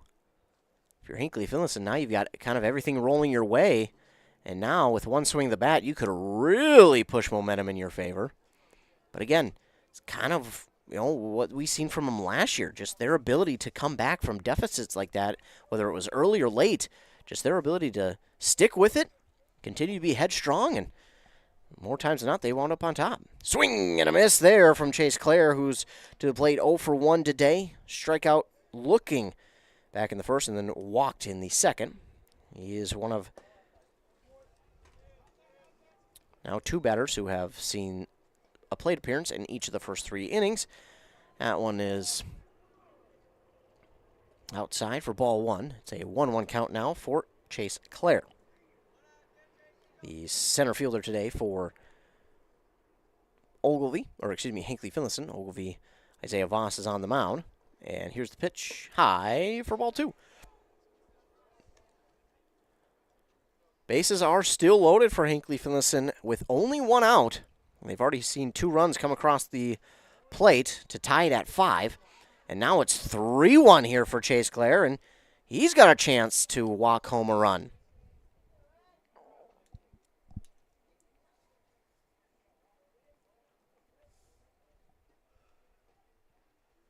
That one's down the plate for strike 2. So full count here to Chase Clare.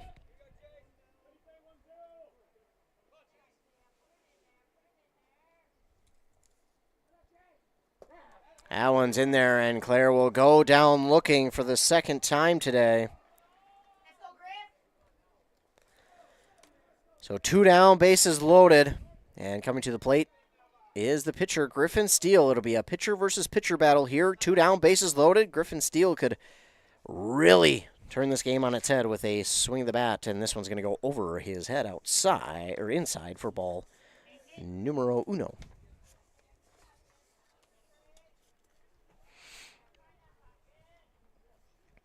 1-0 pitch from Voss. Steele gets a piece of that one, but it's heading into foul territory, and that's where it will stay. And no one's going to get to it. Gave it a ride, but fouled down the left field line.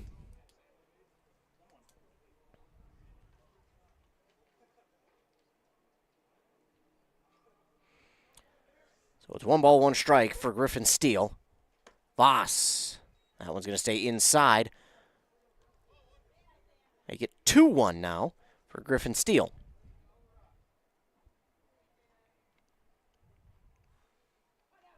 Here's the 2-1 pitch from Voss.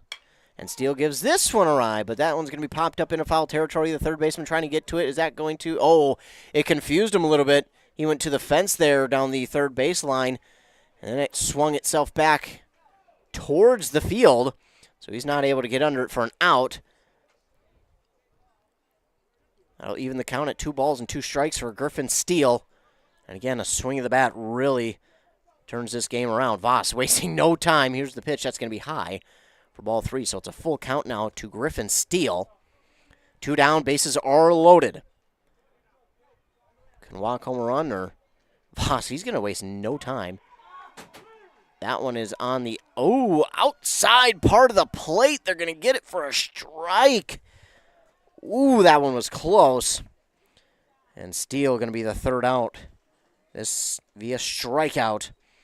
But the Jaguars are able to do some damage. They get their first hit of the game and drive home 2 runs.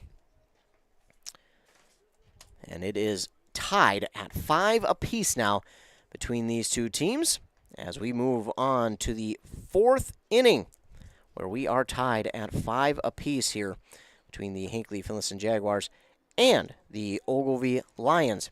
Let's tell you what we're going to do. We're going to take a quick commercial break, and when we come back, we'll be set for the 4th inning of play. You're listening to High School Baseball on WCMP. Untangling your headphones, finding the right remote, saying goodbye to your favorite shirt that hasn't fit in 10 years. Why are simple things sometimes so complicated? Thankfully, with auto owners, insurance doesn't have to be one of them. Auto Owners works with independent agents who live in your community and answer when you call, so you can worry about more important things, like finding a new favorite shirt. That's simple human sense.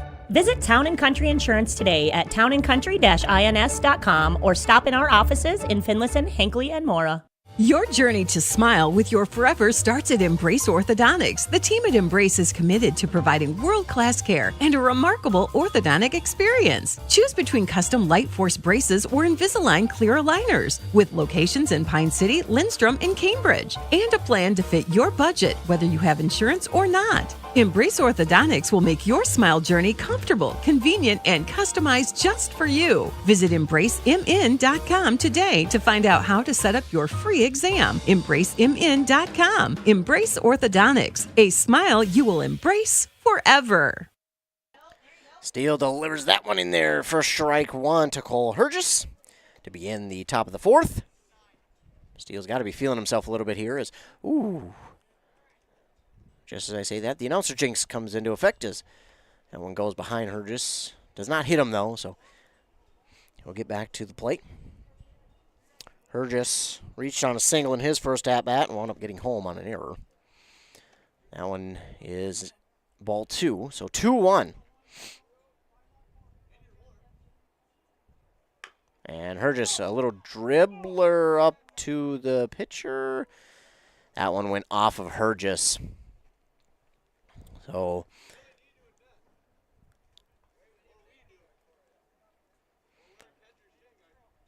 Cole Hergis swings and gets a piece of that one, but it goes off of himself.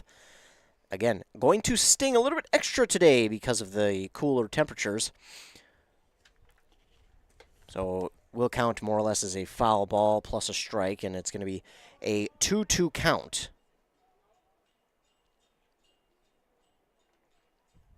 For Hergis, and he's going to go down looking. So one down now, and nobody on. That'll bring Tucker Kenyon to the plate. Reached on a double in his first at-bat, then walked in his second. We are cooling off, though, ladies and gentlemen. It is 44 degrees. Before it was 46. First pitch to him is ball one for Tucker Kenyon. Next one is outside for ball two.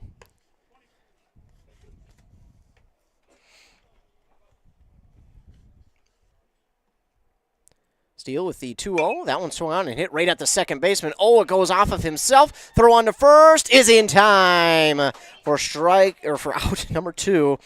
And that's a good recovery there by the second baseman to get it. First of all, he blocked it, just couldn't hold on to it cleanly, and then he picked it up, threw it on to first, got him in time for out number 2. 2 up, 2 down for the Lions. They didn't quite go 1-2-3 last inning, but other than a hit by pitch, it was nearly there. So now it's Colby Milbrat up to the plate. Oh, and that one nearly got him. Ducks out of the way, though. That one is ball one. 1-0 pitch on the way. Oh, and that one is going to get him. Tried to get out of the way, but that one's going to get him. So for the second inning in a row, we'll see 2 up, 2 down, and then a hit by pitch, which is this is eerily similar because last inning it was a ground out, then a strikeout, then a hit by pitch, and a fly out. This inning it's a strikeout, ground out, hit by pitch. Will we see a fly out here? So with 2 down, you got a runner on first. It's Owen Hines at the plate. This one just inside for ball one to Owen Hines. Keeping a close eye on Colby Milbrat at first. Obviously, with 2 down, they're going to try and get him in scoring position. Try and get the lead back. Hines put a swing on that one, and it's just going to get past the third baseman's glove. Couldn't quite glove it, and it is going to be a single there for Owen Hines.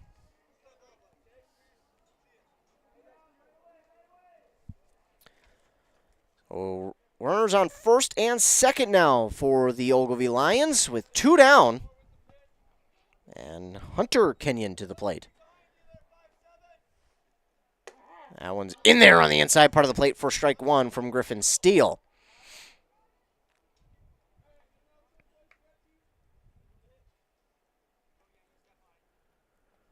Steele with the pitch. Kenyon gets a piece of it. And the runner at second has to jump over it. The throw down to first is in time. What a throw by the shortstop. And Hunter Kenyon is thrown out at first for the third out. So Ogilvie looked to be close to getting another run put on, but they were not able to.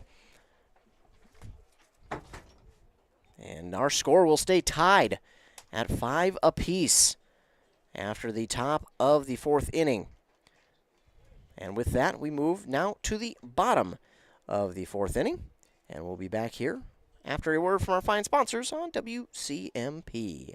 Arrowhead Transit plays a pivotal role in bolstering the communities it serves. By providing accessible and reliable transportation, they ensure essential travel for work, education, and healthcare. Arrowhead Transit is customer-centric, continuously evolving to meet the needs of the community with initiatives like community outreach programs, job fairs, and educational workshops and more. Arrowhead Transit is more than just a transportation service. It is a vital part of the communities it supports. Your connection, your community. Arrowhead Transit. Your ride. And here's the pitch. Here's the pitch. The premier indoor batting cages in North Branch. Whether you're trying to make the team or take the team to the next level, Here's the Pitch has state-of-the-art pitching machines for bulk baseball and fast-pitch softball. If your batter needs some individual instruction, Here's the Pitch has lessons with current and former collegiate instructors. Make the right call today. They've got the equipment, you provide the batter. Find Here's the Pitch on Facebook or visit here'sthepitchmn.com. here'sthepitchmn.com.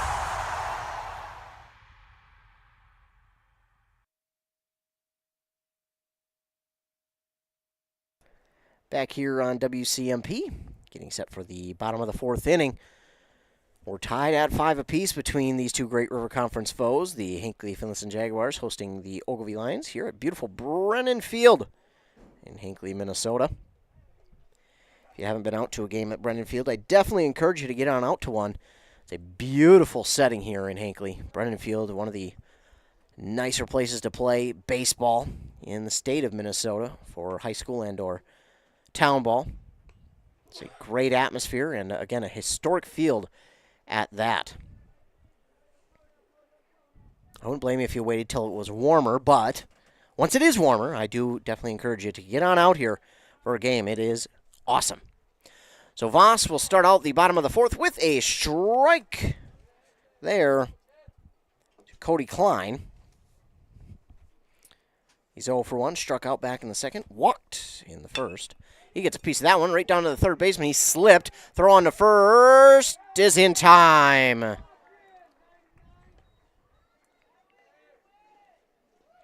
So a ground out to the third baseman will be out number 1 in the bottom of the fourth. And that'll bring to the plate Kellen Von Ruden. His last at-bat saw a double, and then he eventually reached home for one of those 2 runs to tie it in the third. He swings and misses at that one. And Voss, again, he wastes no time. That one's going to be in the dirt outside for ball 1.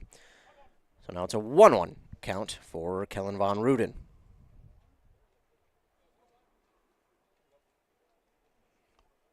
Here's the 1-1 pitch from Voss. Swung on and missed. Just a little out in front of that one is Von Ruden. To make it a 1-2 count.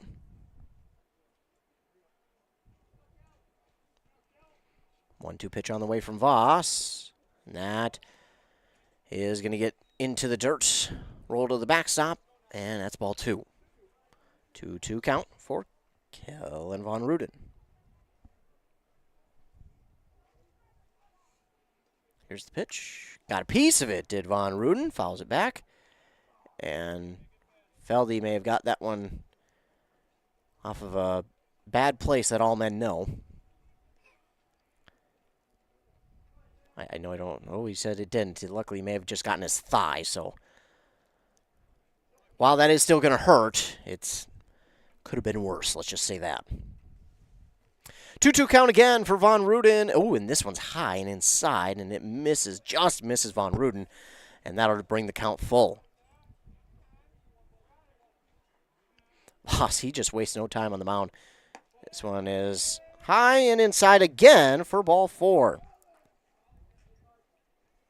So another walk here for these teams is that'll put Von Ruden over at first, and it looks like we'll get a timeout called here by Ogilvie. Again, we'll have that courtesy runner at first for Von Ruden, which again will be Colton Freeling.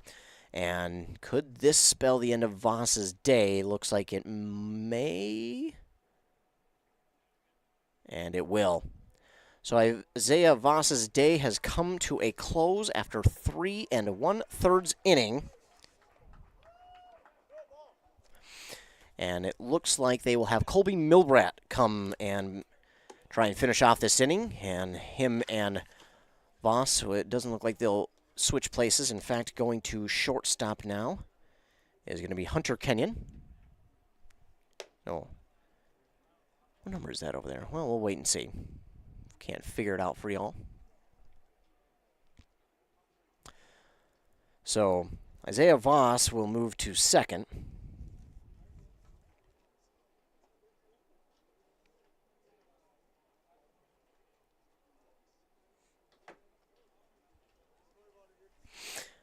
Milbrandt will move to the pitcher spot.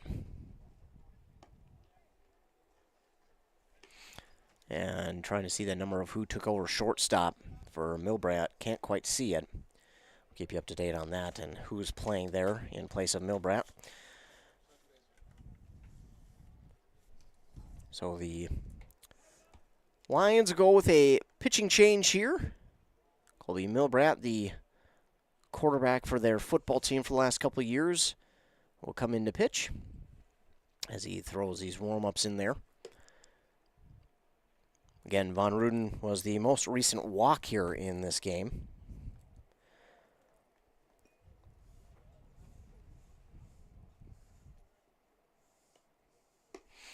Eight strikeouts there for Voss on the day.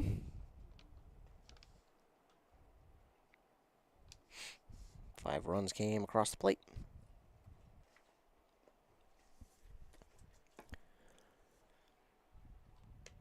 So again, a few changes here for the Lions before we see the next batter come to the plate.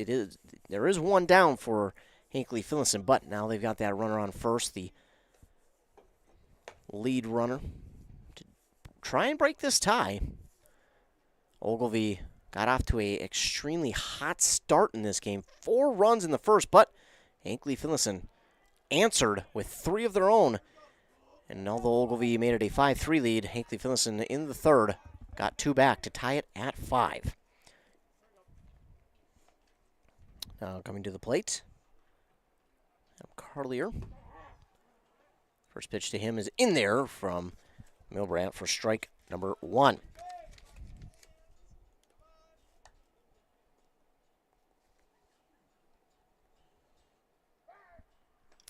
Throw over to first. Not in time, and good pickoff attempt, but runner is back in time. Still a 0-1 count. And that one hit straight back to the pitcher, Milbrat, but it bounces off the edge of his glove, and the runner from first is going to go into third. That's going to get by the third baseman's glove as the throw is there from center fielder, and the runner at first will move to second. So a single that winds up being a double. But it will be counted as a single there.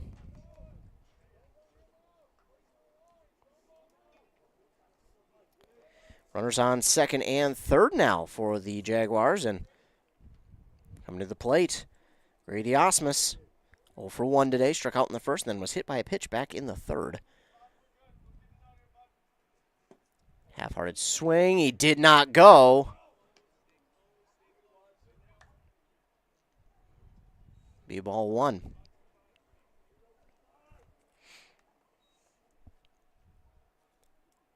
Milbrat gets set. Here's the 1-0. In there on the inside part of the plate for strike 1. Tough one. If you're Grady Osmus.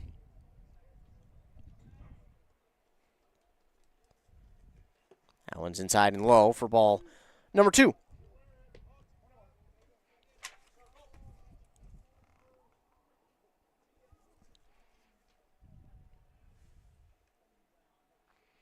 Two-one count. Runners in scoring position. Here's the pitch from Milbrat.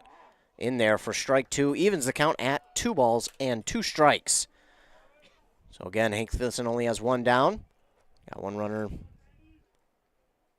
at third, the other at second. Here's the pitch from Milbrat. Just inside for ball 3.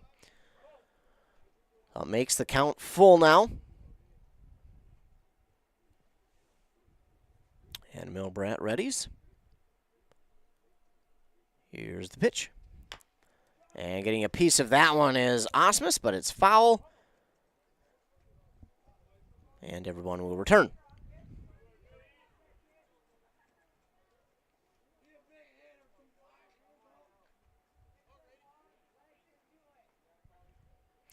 So Osmus will step back into the batter's box. He'll do it again with a full count. Here's Colby Milbrat. And we're going to get him for a strikeout. For out number 2. 2 down, 2 on. And that brings to the plate the left-handed batter, Carson Hopkins.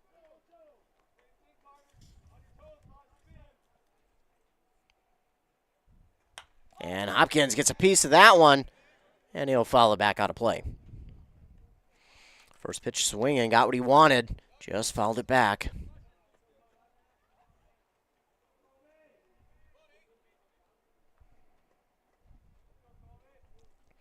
Hopkins on the day 0 for 1. Strike out in the second, then reached on a walk just in the last inning. Watches that one go outside for ball 1.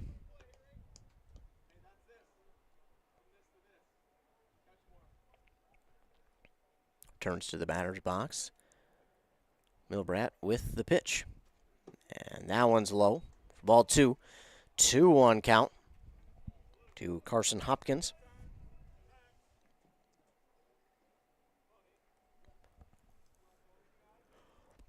Milbrat needs to maybe fix a lace or tie his shoe real quick.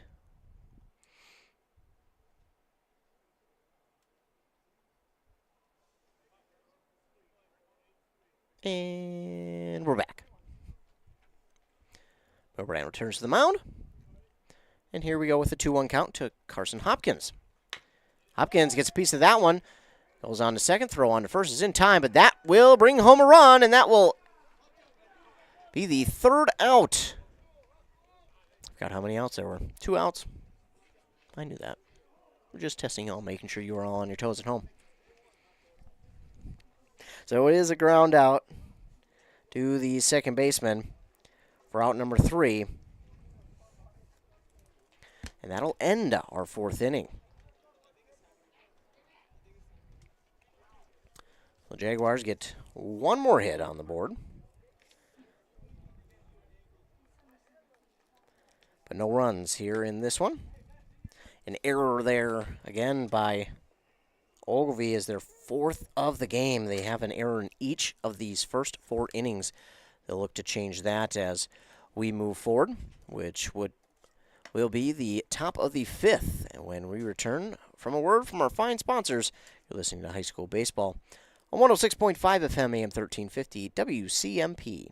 A duo that is perfect together. That's Dale's Heating and Appliance and Lennox. Dale's is your local Lennox dealer that's committed to making your family's comfort their top priority. With a wide assortment of options, Dale's will ensure your home's air is top quality. Call Dale's today or visit them at dalesheatingandappliance.com and ask how you can save on your next AC unit. Lennox and Dale's, the perfect duo. Dealer number E06356.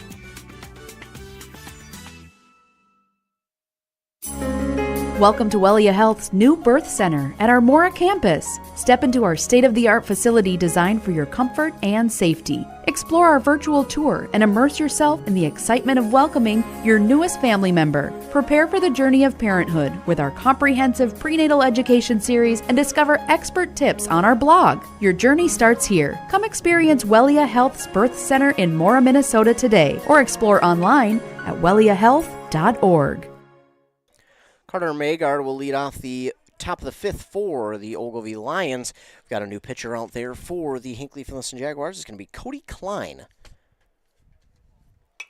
And his first pitch to Magard is outside ball 1, and then Magard swings on this one and fouls it back out of play to make it a 1-1 count.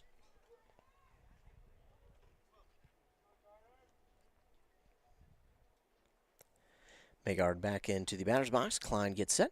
Here's the windup and the pitch. Magard gets a piece of that one onto the shortstop. Throw on to first is in time for out number 1. What a throw there from the shortstop to get the out at first for out number 1. Leadoff batter down, and that will bring to the plate Caden Feldy, of course, the catcher here today for the Ogilvie Lions. Here's the pitch. That one swung on and given a ride out to shallow right. In fact, it may just get off the dirt. It will, but the second baseman gets to it in time for out number 2. Trey Visser there to grab that one. And 2 up, 2 down.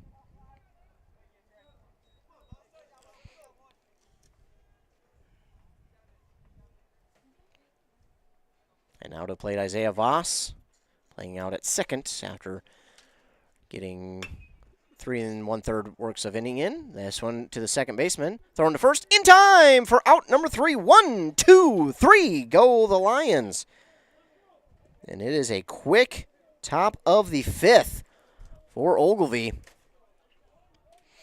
And Hinckley-Finlayson now with a chance to try and break this 5-5 tie as we move on down to the 5th inning here in Hinckley, Minnesota at Brennan Field for the site for this Great River Conference matchup between the Lions and the Jaguars. Free college is possible at Pine Technical and Community College. Students of all ages may be eligible for a tuition and fee-free pathway to education thanks to the new North Star Promise Scholarship. If you're a resident of Minnesota and have a family-adjusted gross income of $80,000 or less, apply online today for free and join us in high-demand programs such as nursing, gunsmithing, machining, automated systems, cybersecurity, early childhood education, liberal arts, and more. Whether you're starting out or starting over, learn more at pine.edu.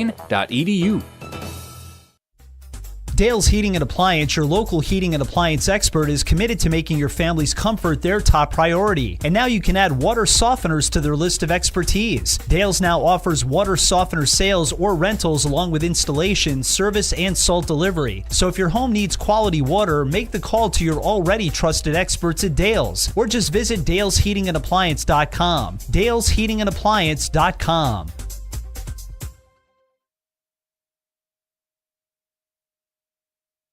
Back here on WCMP, 106.5 FM, AM 1350. Here at Hinckley, Brennan Field, the site of this Great River Conference matchup. Also the home, not just to the Jaguars, but also the Hinckley Knights Town Ball. We will be out here for some of those games. Of course, their season starts here shortly as well. So it won't be long before we're probably calling Hinckley-Finlayson and Hinckley Knight games. Shall be a ton of fun. Will Brandt returns to the mound here for another inning of work. And the first batter he gets to face is Trey Visser. 0 for 2 today. Struck out twice. Back in the second and third.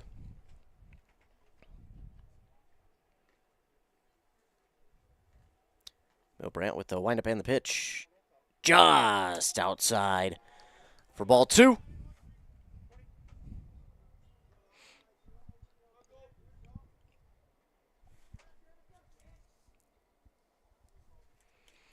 This one right down the center, and it's fouled off by Visser to make it 2 balls and 1 strike.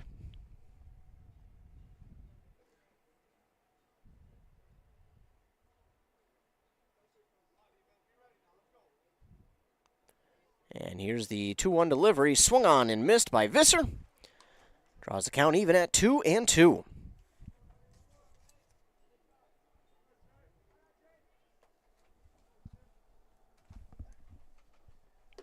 That one's going to be inside on Visser, and it draws the count full now.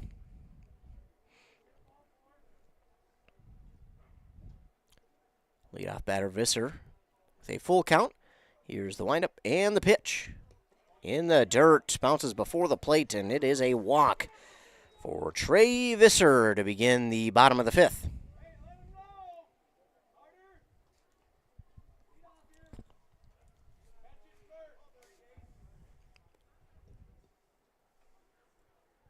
So runner on first, nobody down. Here's Ethan Martin. Outside for ball 1. Feldy takes a look at first. Visser gets back.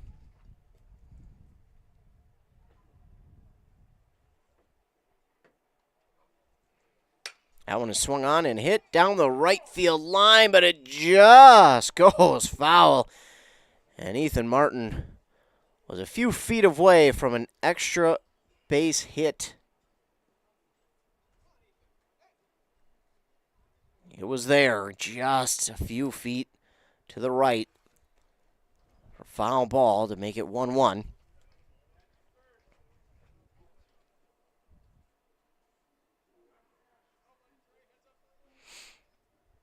So Martin back to the batter's box.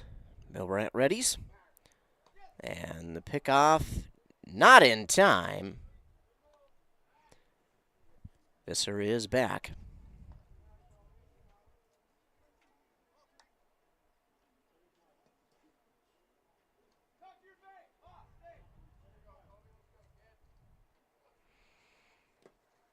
Here's the pitch to,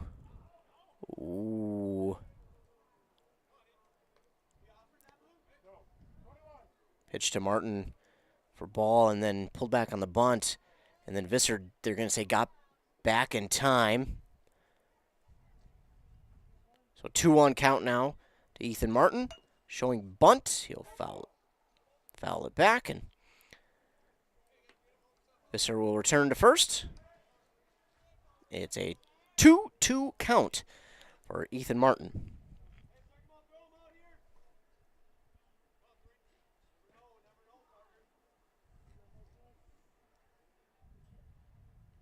Here's the pitch to Martin.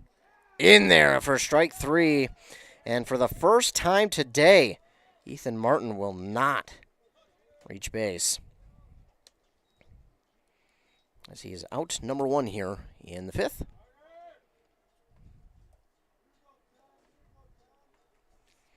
And Chase Clare to the plate. And Visser gets back in time. Milbrandt has gotten there close a couple of times. You can hear some of the Ogilvie fans and bench. They think he got him, but he was just off. And a swing here. Clare fouls this one off the third baseline.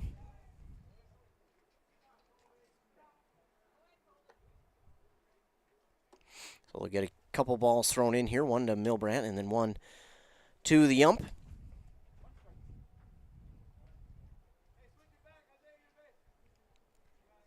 And Milbrandt will ready. The 0-1 count here for Chase Clare. Here's the pitch. That one's in there for strike 2.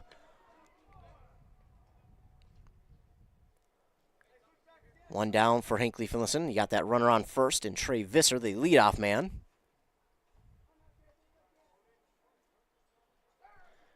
Throw over to first, not in time. Visser is back. Making him get dirty, though, over there. That is for sure. And here's the 0-2 to Clare. He swings, got a piece of it.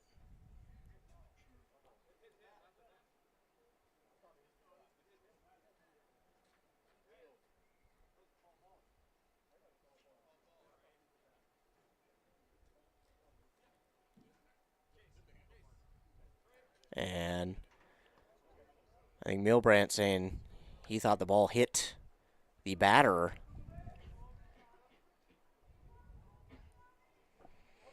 But the umpires do not agree. They're going to say, no, it got a piece of the bat. So it's going to be 0-2, and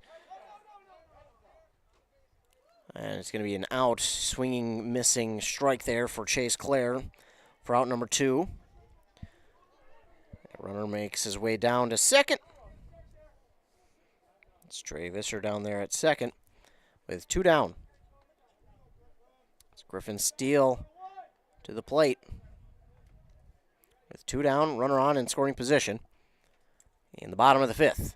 Tied at 5 apiece. Here's Milbrandt with the pitch. That's outside for ball 1.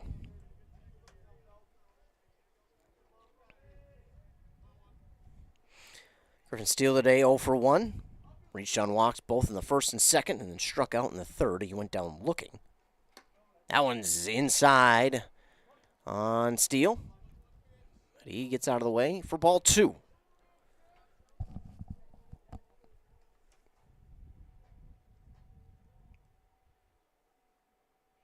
Here's the 2-0 pitch to Steele. He gives this one right out to left field. The left fielder, that's going to beat him, and that's going to get to the fence. That'll drive home a run. It's an RBI for Griffin Steele. Call it an RBI double. And that'll break our 5-5 tie. And just like that, Griffin Steele makes it a 6-5 lead for Hinckley-Finlayson. That is a big, big swing there for the Jags. And again, that breaks our tie to make it 6-5. So a runner still on second with 2 down for the Jags, and it's Cody Klein back to the plate. This one's in there for ball 1. So even with 2 down, the Jags get that RBI double from Steele. He gave that one right out to left field. That left fielder, that was well over his head, and it bounced, hit the fence, and Visser easily got to home plate. This one is swung on, given a ride right back up the middle by Cody Klein, and that's going to drive home Steele, an RBI single for the Jags. Cody Klein.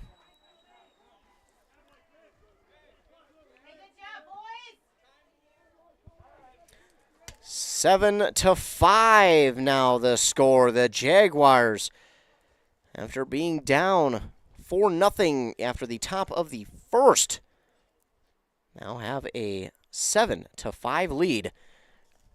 Get a jacket for the pitcher now for Hinckley-Finlayson and Cody Klein. He came in relief for Griffin Steele after 4 innings of work.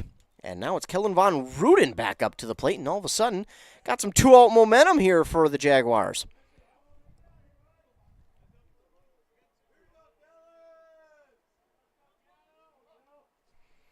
Pitch from Milbrandt is in there to Von Ruden for ball 1.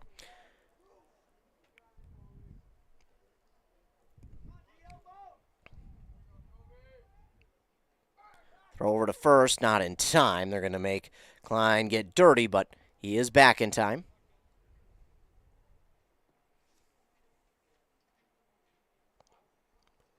Here's the pitch to Von Ruden. Outside for ball 2.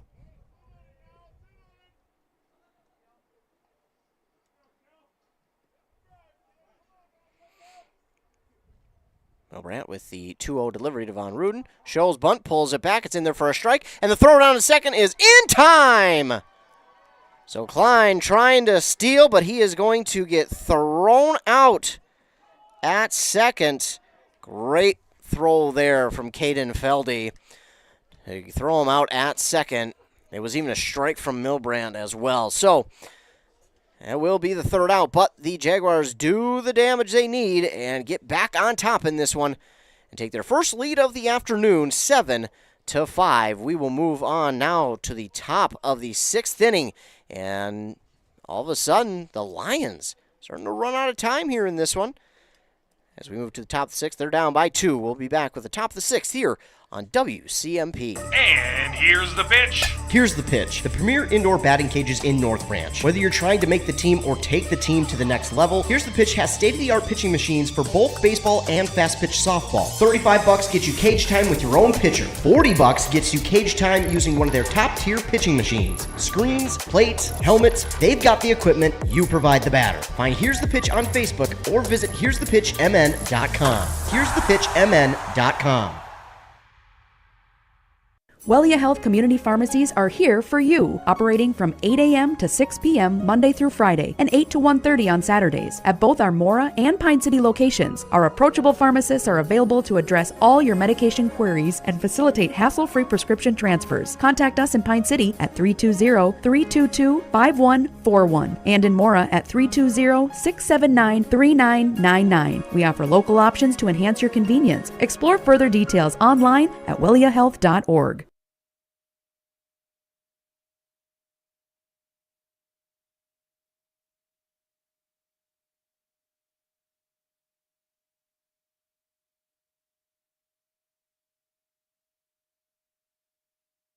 Back here on WCMP 106.5 FM, AM 1350. This site for tonight, or this afternoon's, tonight's, this morning's, tomorrow's baseball game here. Great River Conference matchup between the Hinckley-Finlayson Jaguars and the Ogilvie Lions. Cody Klein on the mound now for Hinckley-Finlayson. He took over last inning. And the first pitch here to Nathan Hagel is low for ball 1.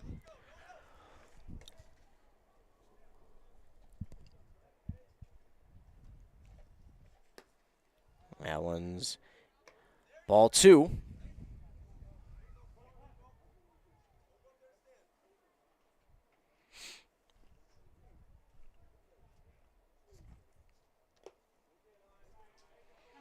And that one will make it a 3-0 count now for Nathan Hagel. So expect him to just take here. Could be aggressive and swing, but with a 3-0 count. And yes, he will just take. It's going to be 3-1 now.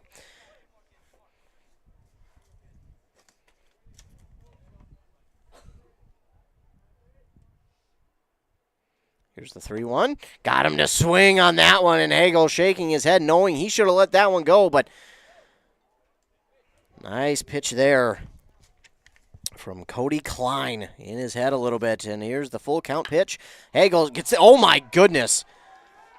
He swings that one right up to the mound. It goes on the mound through the legs of Klein, and it catapults it into the air just off the dirt. And it'll be a single for Nathan Hagel to lead off the top of the 6th for Ogilvie. Now to the plate, Cole Hergis. He's 1 for 2 today. Reached on a single and then struck out in the 4th.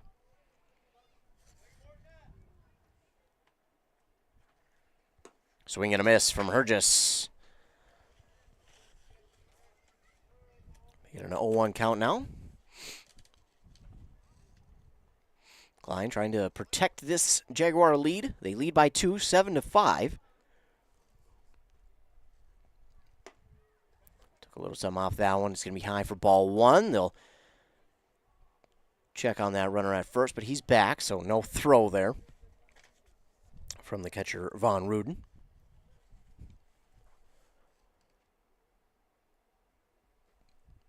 Klein with the 1-1. It's in there for a strike. They wanted to go with the bunt, and even though it is a strike, the runner from first will be safe at second on the steal. So 1-2 count now for Cole Hergis. Showed bunt, pulled back. It was a strike anyways, but now you got a runner in scoring position if you're Ogilvie. The tying run is currently at the plate with a 1-2 count. That one's inside for ball 2. Evens the count out at 2 balls and 2 strikes for the man sitting in the 9 hole, the Cole Hergis, also wearing number 9 and playing in the 9th position, right field. Here's the pitch from Klein. Gets a piece of that one. A slow roller to third. The dive is not going to be there in time. And it will bring the runner from second to third. Runners at the corners with nobody out.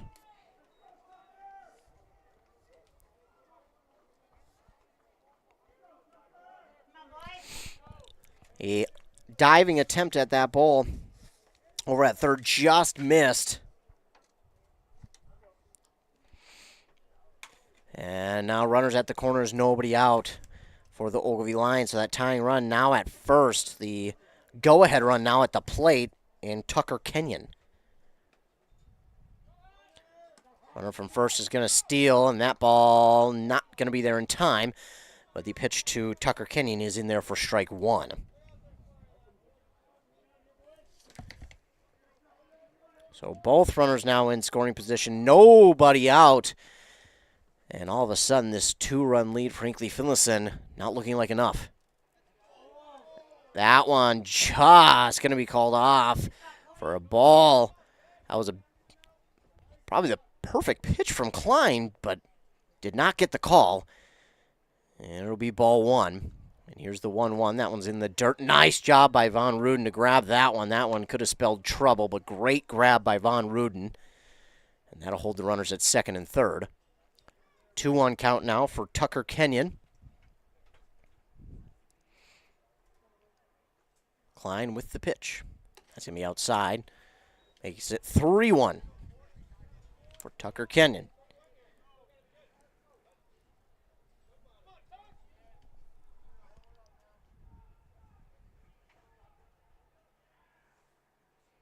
That one's outside, low, and that will load the bases here. Kenyon will reach on a walk. Bases are loaded, nobody down. And at the plate now, Colby Milbrat. And we'll get a conference at the mound for Cody Klein. We'll have a word. The base runners and a few batters will come and have a conference with their third base coach and head coach, Benji Besser. Also, Jay Krieger out to talk to his crew on the mound. Probably just going over, hey, what to do here, where to go with the ball if it is hit in the infield, what to look for. Both teams going over what they need to do here to either get out of this inning if you're the Jags or add on and tie this game back up if you're the Ogilvie Lions. Top of the sixth. Jaguars, the last few innings, done a really good job of holding Ogilvie off. They had the third and the fourth, which were close to 1-2-3s, but they saw 4 batters, but no runs. And then that fifth was a 1-2-3, but now here in the sixth, Ogilvie looking like they might get back on the board. Jaguars trying to do everything they can to prevent that. Here's the first pitch to Milbrandt from Klein. That's going to be outside for ball 1. Another pitcher versus pitcher at bat. Klein versus Milbrandt.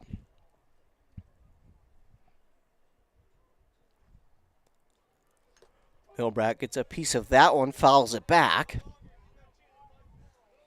Just got a piece of that one.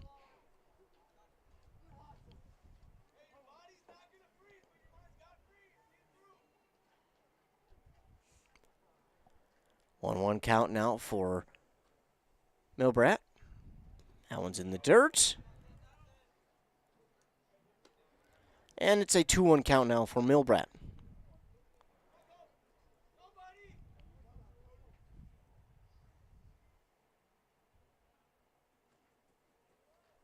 Here's the 2-1. That one's in there for strike 2 to even it up at 2 balls and 2 strikes to Colby Milbrandt.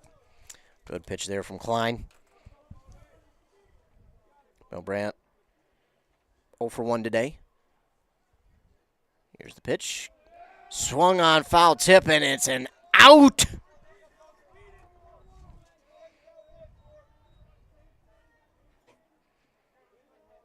So that is going to be out number 1 for the Lions and the Jaguars. That is a big out for them. Now you get a ball that's on the ground, and you turn it into a double play, and then you get out of this jam. So what looked to be trouble, they can certainly induce a ground ball here and get out of trouble. And then on the other side, if you're the Lions, you still only got 1 down. Bases are loaded. And that one just gets the outside part of the plate for Klein for strike 1.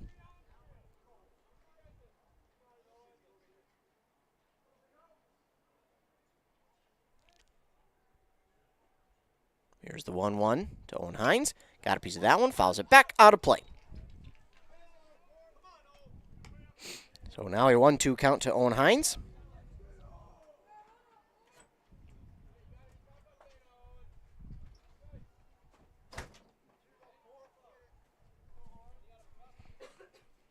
One-two pitch on the way from Klein. Hines, it's outside for ball 2. Another even 2-2 count.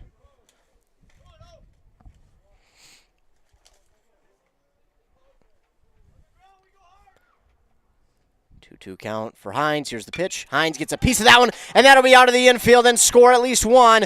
And they're going to hold him at third, so that will score 1. It's an RBI single for Owen Hines. That one was ripped through. Cody Klein did all he could, but just couldn't get a piece of it. I don't blame him. An RBI single there for Owen Hines will bring to the plate Hunter Kenyon.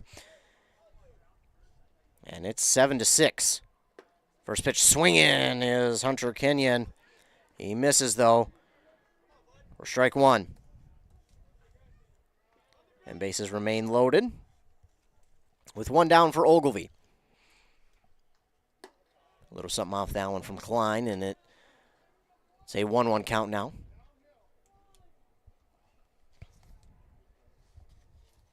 Hunter Kenyon sees this one go by for strike 2.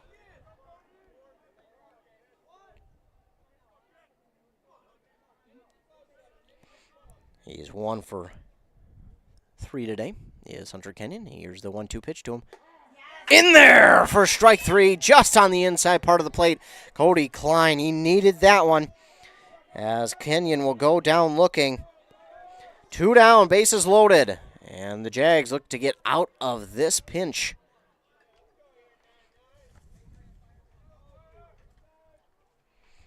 To the plate now, Carter Magard. First pitch to him outside for ball 1.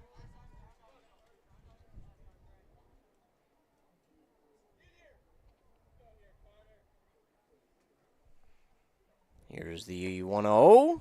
Von Ruden, great stop there as that one was outside, but he held on to it. And still for Hinckley-Finlayson, the dangerous part about this is if you walk one, you walk home the tying run. So 2-0. And that one's going to be hit to the infield. Stopped by the shortstop. Not going to be thrown to first in time. So while the shortstop did a good job stopping it, could not throw it on to first in time. And that will bring home another run. That is the third error by Hinckley-Finlayson. That will bring home a run.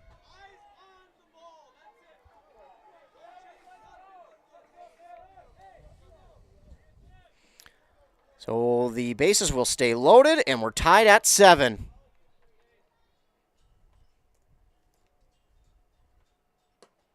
Klein's first pitch here to Caden Feldy. It's high for ball 1. So the Jaguars have done a great job to get that 7-5 lead, but the Lions now here in the top of the 6th have done some damage, and this one is over Feldy for ball 2. Got to give credit to the Lions. They've done work here in the top of the 6th to tie this one back at 7.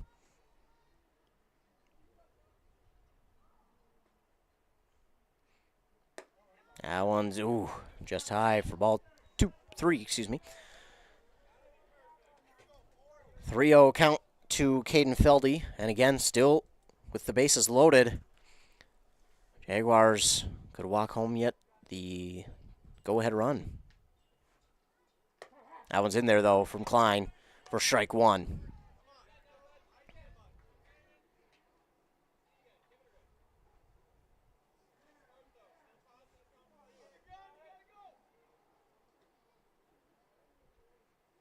Outside for ball 4, and that will walk home the go-ahead run.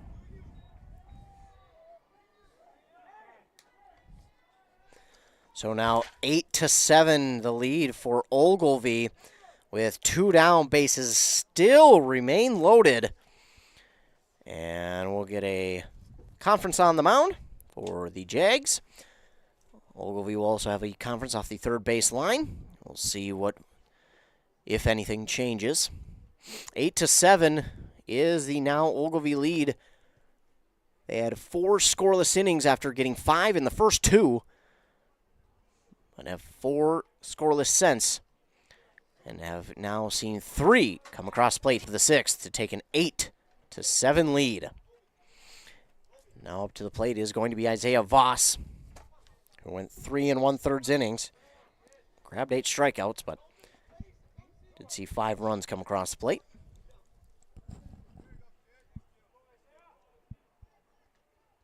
Klein, this one's in there, strike 1.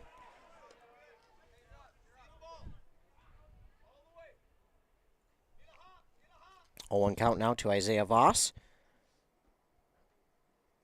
So for 2 today.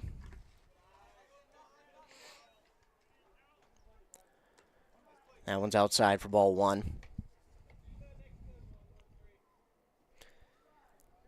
And if Voss is able to reach, the Lions will have batted around in this inning, something they nearly did in the first. Voss swings and misses on that one, and it's 1-2. So if you're Klein, you're ahead here. Try and get yourselves out of this one and then get your bats back to the plate and get them going again. Here's the 1-2 pitch. Swung on. Low roller down the third base line. Picked up, throw on to first. Not going to get there. Oh, and it's going to go over the first baseman's glove. But they will send everybody back.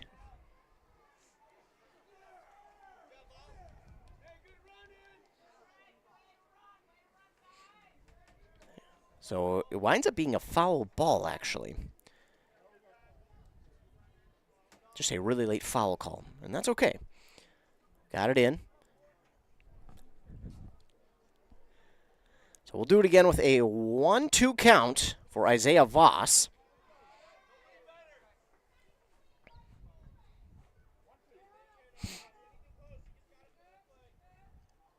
Two down, bases loaded. Klein with the pitch. Ooh, that one just high. Evens count at 2-2 to Isaiah Voss. Ogilvie taking a 1-run lead here in the top of the 6th. Bases loaded for him with 2 down. Klein trying to get out of the jam. This one outside, draws the count full.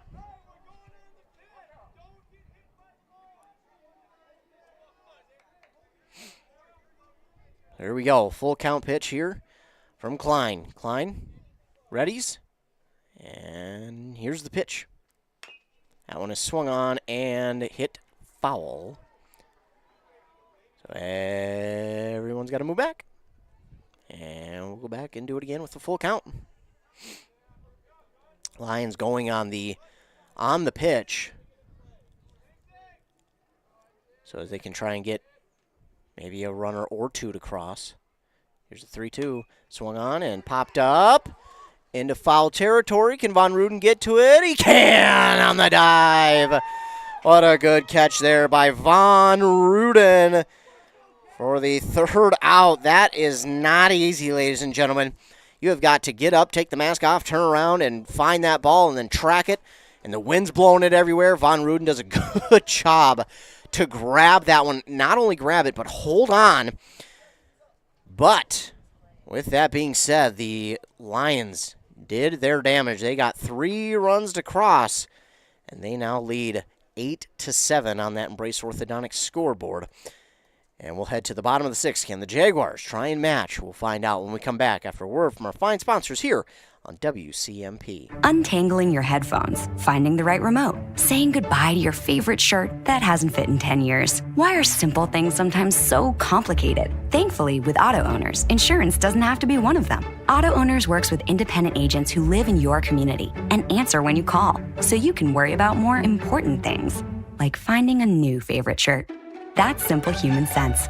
Visit Town & Country Insurance today at townandcountry-ins.com or stop in our offices in Finlayson, Hinckley, and Mora.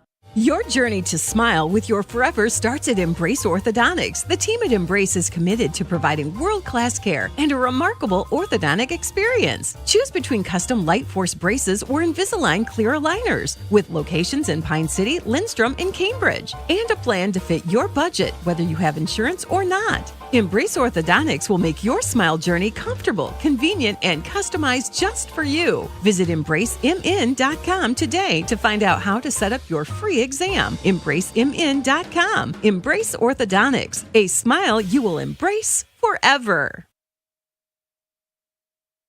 Back here on WCMP 106.5 FM AM 1350. Leading off the bottom of the 6th is Kellen Von Ruden. He actually was at bat in the last inning, but Cody Klein was thrown out in his plate appearance, so he'll get back to the plate. He is 1 for 1 today. And that first pitch to him is going to be ball.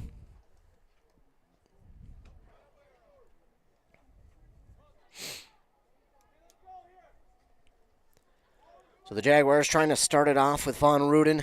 They really need to get something going here. They're down by 1. Even if they don't get the run here, they can get it in the 7th. But I'm sure if you're Hinckley-Finlayson, you'd like to see it here and then finish it off in the top of the 7th. Milbrandt with the 2-0 pitch. Swung on and missed by Von Ruden, just out in front a little bit. That was one Von Ruden wanted badly, but just couldn't make contact. And now 2 balls and 1 strike. Here's the pitch from Milbrandt. Ooh. Inside, but called strike 2. And that evens the count at 2-2. Even Von Ruden was surprised at the call there. 2-2 pitch. And Von Ruden not even going to move for that one. He knows it was coming, and he just let it hit him. He says, you know what? I didn't get the last call. I'm just going to take this one. And he did. Got to admire him for standing in there at least. I mean, that is not easy to do. That hurts. Believe it or not, even though I know a lot of these guys look like it doesn't hurt and they just shake it off, but hey, that stings. That stings, and you'll feel it tomorrow. Adam Carlier to the plate.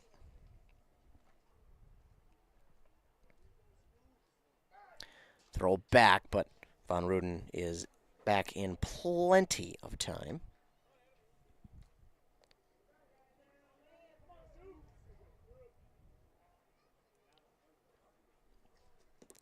Swing and a miss by Carlier, but that one's in the dirt. And Von Ruden will easily glide on into second. It's an 0-1 count now. And I know their season is basically done. They're just playing this one just because they have to, but Wild are up 1-0. Twins, oh my goodness, and then the throw back to second. Ooh, so a bunt attempt. It stays up in the air, and Milbrandt diving to get the out on the bunt. And then the throw down to second, close, but not in time. Wow. Almost a double play off a bunt.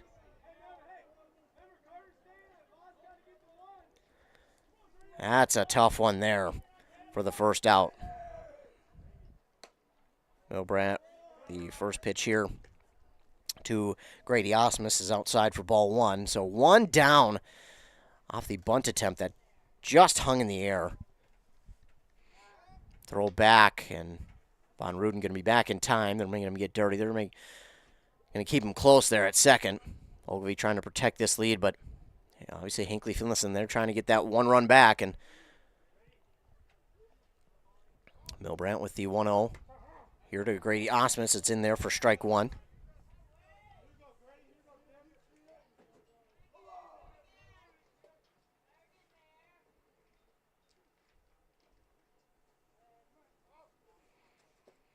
Inside for ball two for Grady Osmus. 2 balls and 1 strike. With 1 down, runner on second. Milbrandt fires that one in there for strike 2, and that makes it 2 balls and 2 strikes. Here at beautiful Brennan Field, the Lions have a 1-run lead, 8-7 over the Hinckley-Finlayson Jaguars. And it's continuing to cool off, 42 degrees now. That one is in there for strike 3. Grady Osmus. So now, 2 down. Ty Westrom to the plate.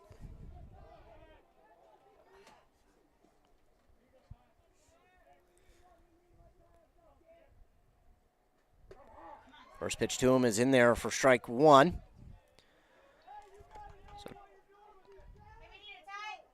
So Ty Westrom at the plate now with 2 down, runner on in scoring position. The tying run at second. Go ahead here at the plate. Westrom took a hack at that one. It's a big swing, but missing. And it's 0-2, and Jaguars in danger. Leaving that runner stranded at second. Swing and a miss, and that'll be it for the Jags in the 6th inning.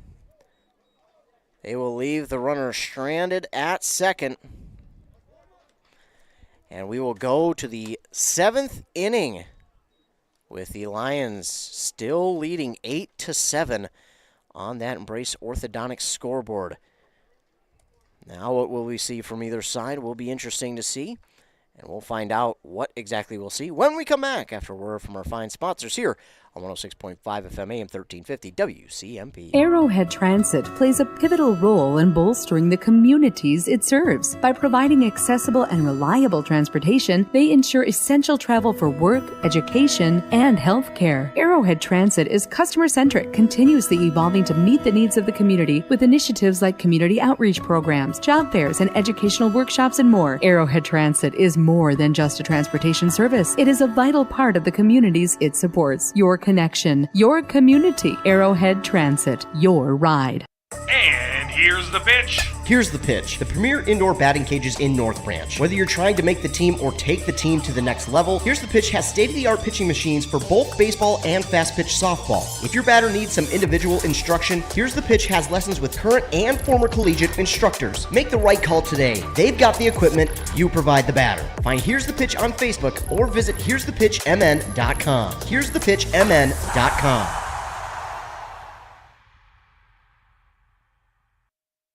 Back here on WCMP 106.5 FM, top of the 7th. Time winding down for Hinckley-Finlayson to try and get this lead back. Ogilvie, 3 runs there in the top of the 6th to retake the lead, which they built in the first inning with 4 runs.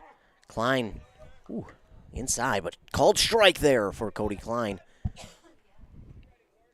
Leading off the top of the 7th, of course, will be Nathan Hagel. That one's inside. Ball 1. He's 1 for 3 today. Is Nathan Hagel. Klein. That one's low for ball 2. Nice frame there by Von Ruden, but it is low.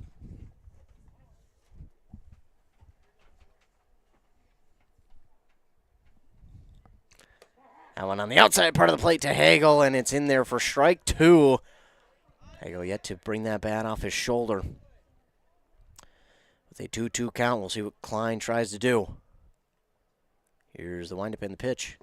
In the dirt for ball 3. It's a full count now to Nathan Hagel.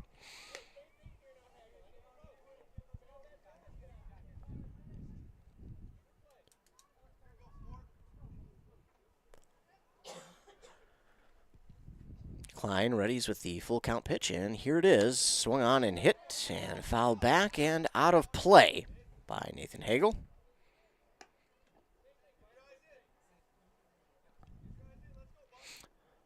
So we'll go back and do it again with the full count.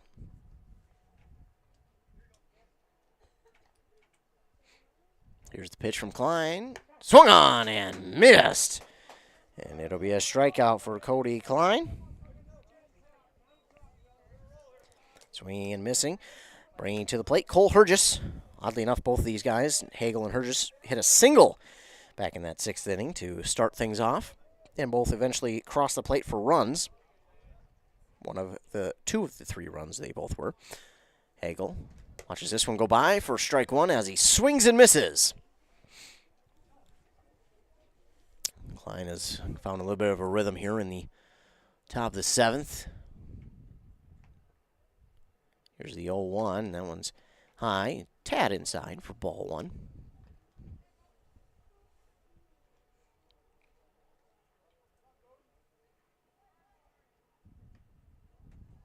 Outside for ball 2 from Cody Klein. Cole Hergis on the day. 2 for 3 with a looking strikeout back in the 4th. Hergis gives that one a ride, but fouls it off out of play.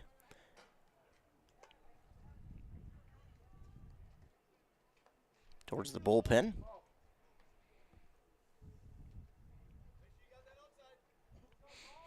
So 2-2 count now for Cole Hergis. Lions would like to add on to their lead, but Klein trying to not let that happen. He won't with that one as he struck out the 2nd. So Hergis goes down with a swing and a miss, and now Tucker Kenyon to the plate. And Klein trying to make it a 1-2-3 inning, get his team back up there and try to get their bats hot and try and get the win.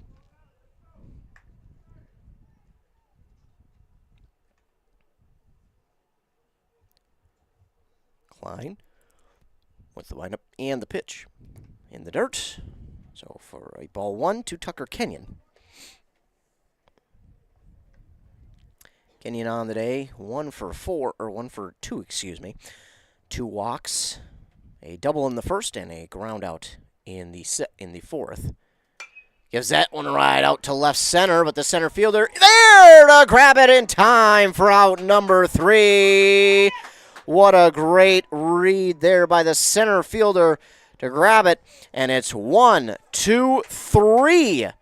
Go the Lions, and the Jaguars have their final chance to tie, at the very least, tie this one up. To bring it to extra innings, they'll try and obviously win it. Here, can they get another come-from-behind victory? We'll have to wait and see. Be back after a word from our fine sponsors. A duo that is perfect together. That's Dale's Heating and Appliance and Lennox. Dale's is your local Lennox dealer that's committed to making your family's comfort their top priority. With a wide assortment of options, Dale's will ensure your home's air is top quality. Call Dale's today or visit them at dalesheatingandappliance.com and ask how you can save on your next AC unit. Lennox and Dale's, the perfect duo. Dealer number E06356.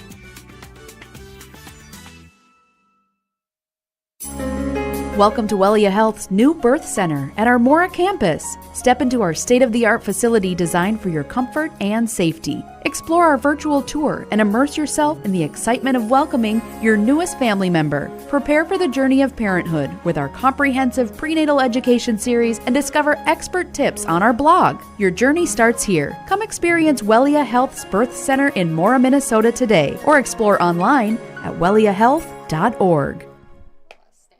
Back here on WCMP, bottom of the 7th inning. Milbrandt trying to hold on to it for the Lions, but the Jaguars trying to get things rolling once again with the bats. Did a lot of damage back in the 4th, in the 5th, and the 6th. They only saw 2 batters coming to the, or 2, no, excuse me, in the 5th they saw 2. The 4th, they struggled. 6th, they struggled. Now in the 7th, they try to get things going once again. And it'll all start with Trey Visser.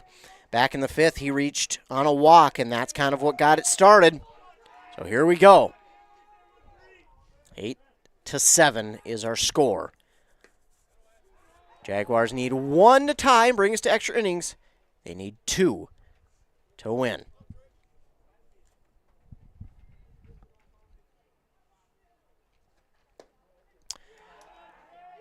So Visser will start at the plate with watching 2 balls go by. And now a 2-0 count.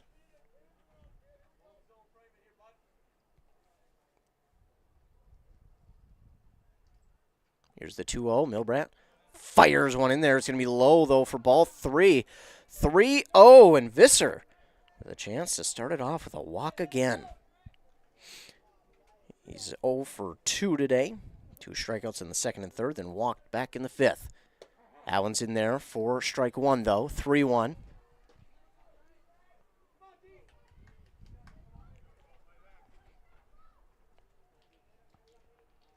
Milbrandt readies. Here's the windup and the pitch.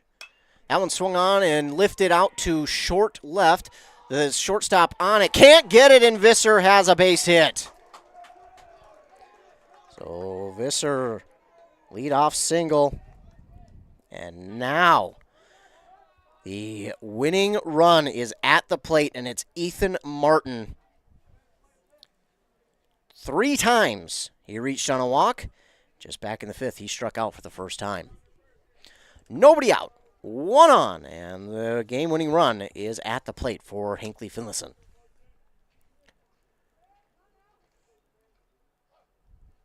Milbrandt, this one's in there on the outside part of the plate for strike 1. Martin showing bunt, pulled it back, but it's in there for strike anyways.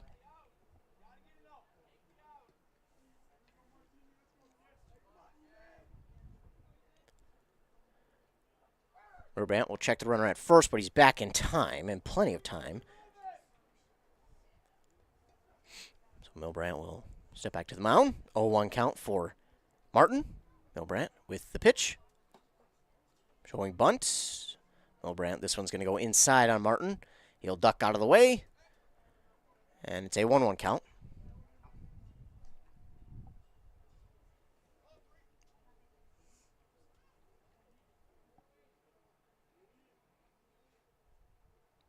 One count. Milbrandt checks the runner at first. Back in time again. Make him get dirty, though. Trey Visser over there at first. The leadoff man.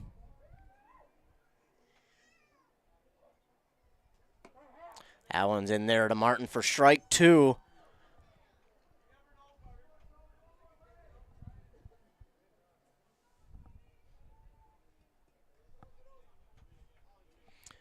So 1-2 count now for Ethan Martin. Milbrandt with the pitch. In the dirt. Count is even at 2-2.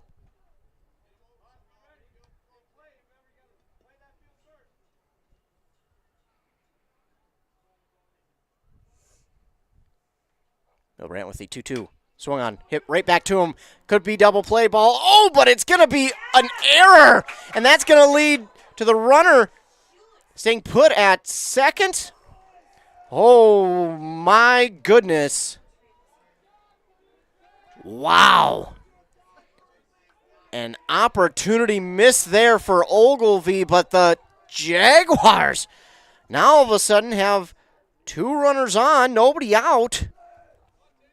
And runner on scoring position, and the winning run at first. Chase Clare to the plate.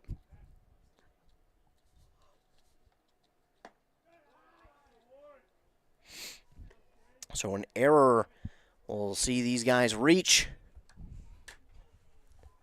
And now a 1-0 count for Chase Clare.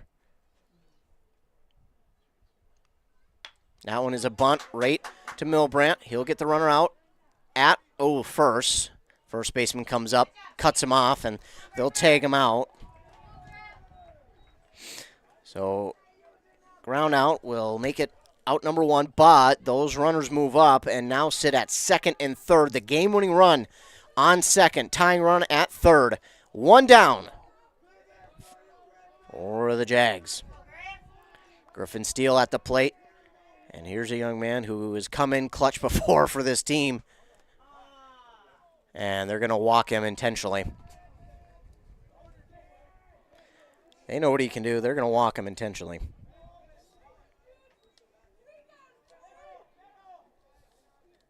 So bases loaded now, and now what that does for Ogilvie, if they have the ball and step on any base, it's an out.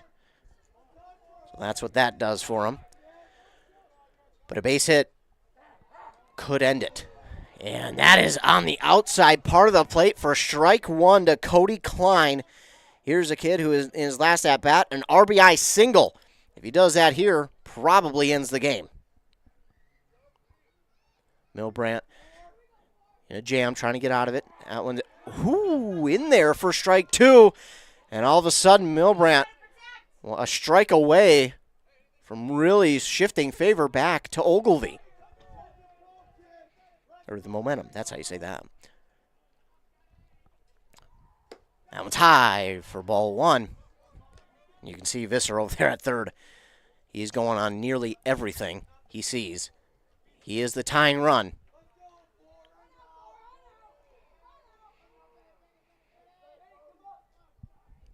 Milbrandt with the 1-2. Swung on and hit to the third baseman. Throw home in time for out number 2. So a fielder's choice.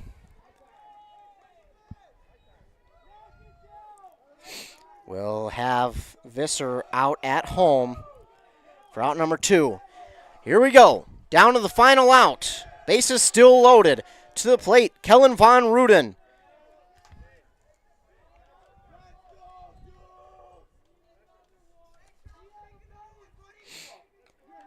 He hit a double back in the third. Walked in every other at-bat. Here we go.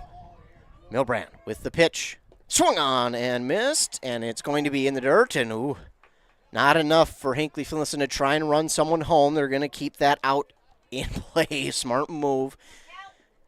It's a swing and a miss by Von Ruden, so 0-1 now.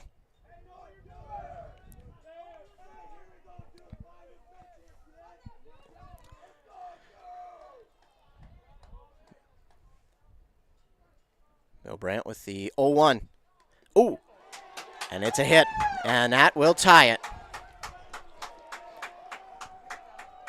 And I think what Milbrandt's arguing is he may have leaned into that one.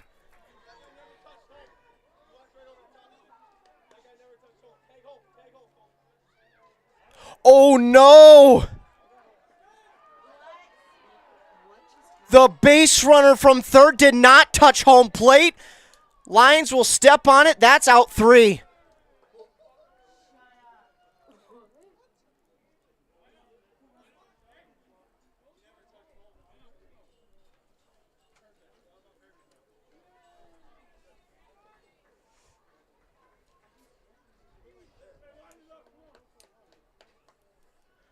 They're talking about it. Umps are talking about it. We're going to wait till final word here. And that looks to be it. Oh, man. So they're going to say Ethan Martin didn't touch home.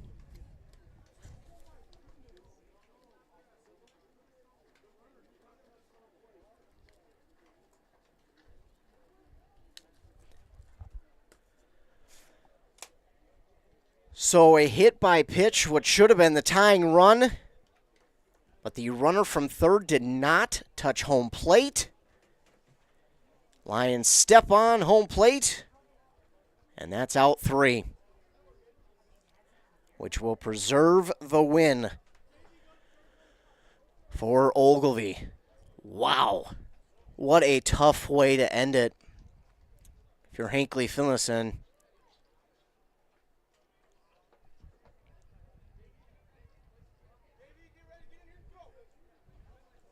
Wow.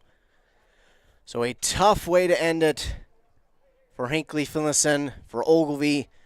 Talk about escaping with the victory here. And that will be it for that game. So Ogilvie will wind up coming out with the victory 8-7 over Hinckley-Finlayson. We'll take a commercial break. We'll come back, recap the game. You're listening to Baseball on WCMP. Free college is possible at Pine Technical and Community College. Students of all ages may be eligible for a tuition and fee-free pathway to education thanks to the new North Star Promise Scholarship. If you're a resident of Minnesota and have a family-adjusted gross income of $80,000 or less, apply online today for free and join us in high-demand programs such as nursing, gunsmithing, machining, automated systems, cybersecurity, early childhood education, liberal arts, and more. Whether you're starting out or starting over, learn more at pine.edu. Dale's Heating and Appliance, your local heating and appliance expert, is committed to making your family's comfort their top priority. And now you can add water softeners to their list of expertise. Dale's now offers water softener sales or rentals along with installation, service, and salt delivery. So if your home needs quality water, make the call to your already trusted experts at Dale's, or just visit dalesheatingandappliance.com. dalesheatingandappliance.com.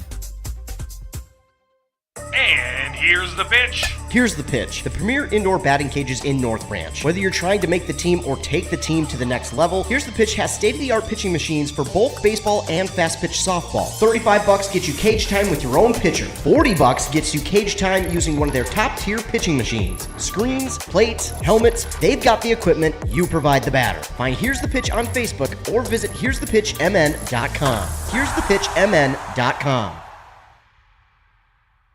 Wellia Health Community Pharmacies are here for you, operating from 8 a.m. to 6 p.m. Monday through Friday and 8 to 1:30 on Saturdays at both our Mora and Pine City locations. Our approachable pharmacists are available to address all your medication queries and facilitate hassle-free prescription transfers. Contact us in Pine City at 320-322-5141 and in Mora at 320-679-3999. We offer local options to enhance your convenience. Explore further details online at welliahealth.org. Untangling your headphones, finding the right remote, saying goodbye to your favorite shirt that hasn't fit in 10 years. Why are simple things sometimes so complicated? Thankfully, with auto owners, insurance doesn't have to be one of them. Auto Owners works with independent agents who live in your community and answer when you call, so you can worry about more important things, like finding a new favorite shirt.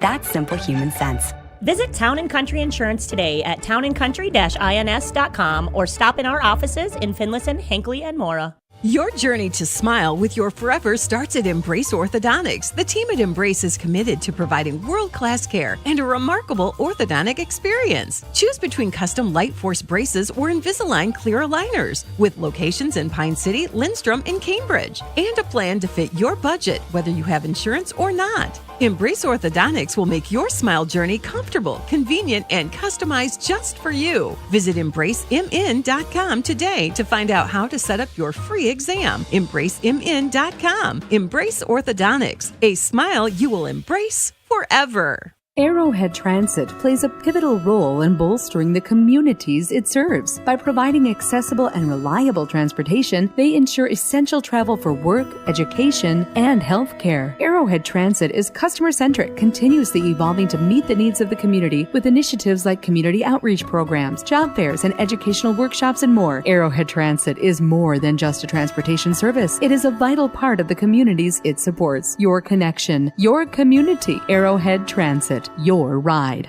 And here's the pitch. Here's the pitch. The premier indoor batting cages in North Branch. Whether you're trying to make the team or take the team to the next level, Here's the Pitch has state-of-the-art pitching machines for bulk baseball and fast-pitch softball. If your batter needs some individual instruction, Here's the Pitch has lessons with current and former collegiate instructors. Make the right call today. They've got the equipment, you provide the batter. Find Here's the Pitch on Facebook or visit here'sthepitchmn.com. here'sthepitchmn.com.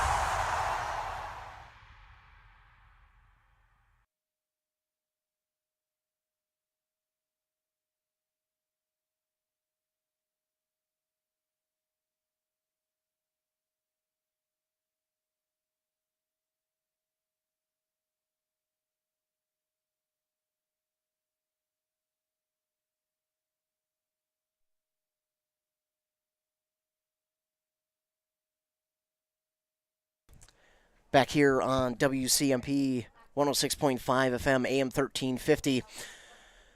Tough way to end a game if you're any team. But for Hinckley-Finlayson, one step quite literally away from another comeback or close to a comeback victory. But a mistake there leads to a victory for Ogilvie instead. Taking a look at our pitchers, Griffin Steele for Hinckley-Finlayson went 4 innings, allowed 6 hits, 5 runs, 2 walks, 6 strikeouts. He did only hit 1 player. Cody Klein came in for him. He pitched the last 3 innings, had 3 hits, 3 runs, 2 walks, and 4 strikeouts. They had a total of 10 here today for them both. And they allowed a total of 8 runs. On the other side for Ogilvie, they'll escape with that 8-7 victory. Isaiah Voss went the first 3 1/3 innings. He allowed 2 hits, 5 runs, walked 8, and struck out another 8. For Milbrett, he pitched the last 3 2/3, allowed 3 hits, 2 runs, walked 2, and struck out 5. In a close one that was a ton of fun to be a part of, you saw Ogilvie get out to that early 4-0 lead, and it looked like, oh boy, Ogilvie might run away with this. But again, Hinckley-Finlayson had something to say about it, and if you give Hinckley-Finlayson a chance, that is all they need, and they showed it because they came back and scored 3 of their own in the bottom of the first as well to get within 1. Ogilvie did score another 1 in the second inning, as Hinckley-Finlayson could not. But then they came back with 2 in the third to tie it at 5. And then we were tied at 5 until the 5th inning. That's when the bats got hot for Hinckley-Finlayson. They were able to score 2 on an RBI double from Griffin Steele to give them that 7-5 lead. But then it was the 6th inning that belonged to Ogilvie, where they had 3 hits and 3 runs in that inning, which gave them that 8-7 lead. Then the Lions went 1-2-3 in the 7th, and Hinckley-Finlayson was right there.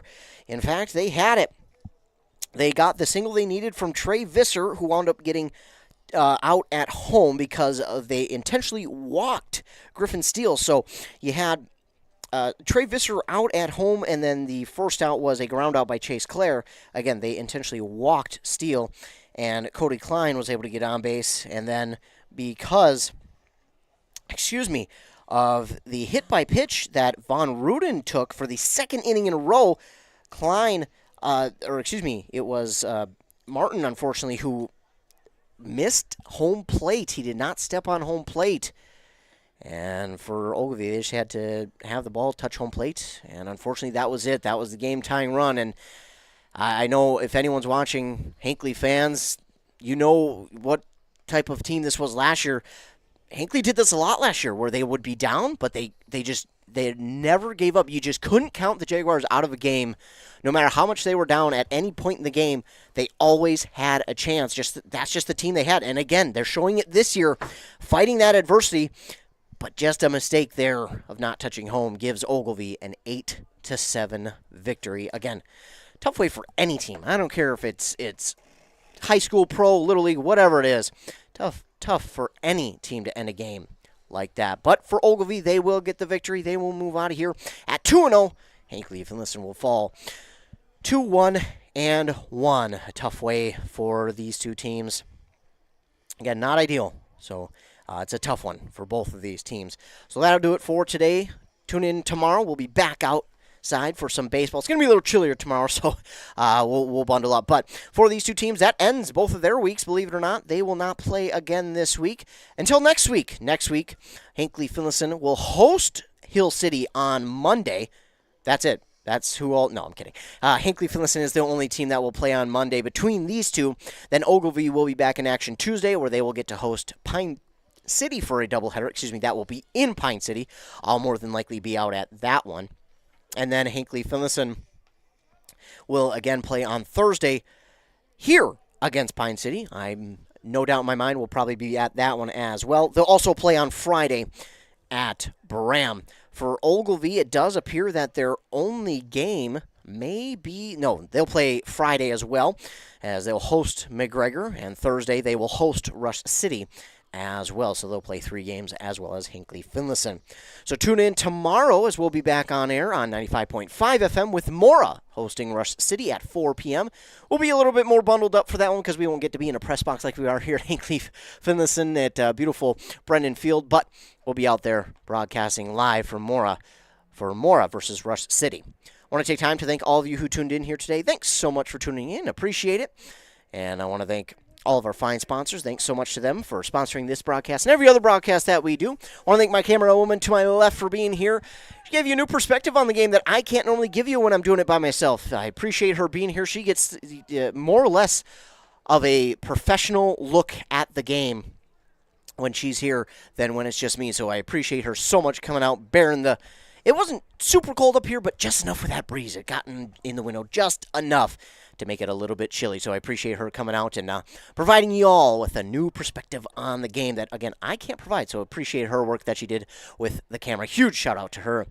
Again, the final here in this one, the Lions beat the Jaguars 8-7.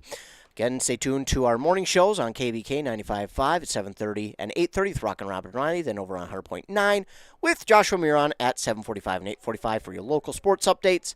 Don't forget to stay tuned to our websites for the broadcast schedule. Again, subject to change.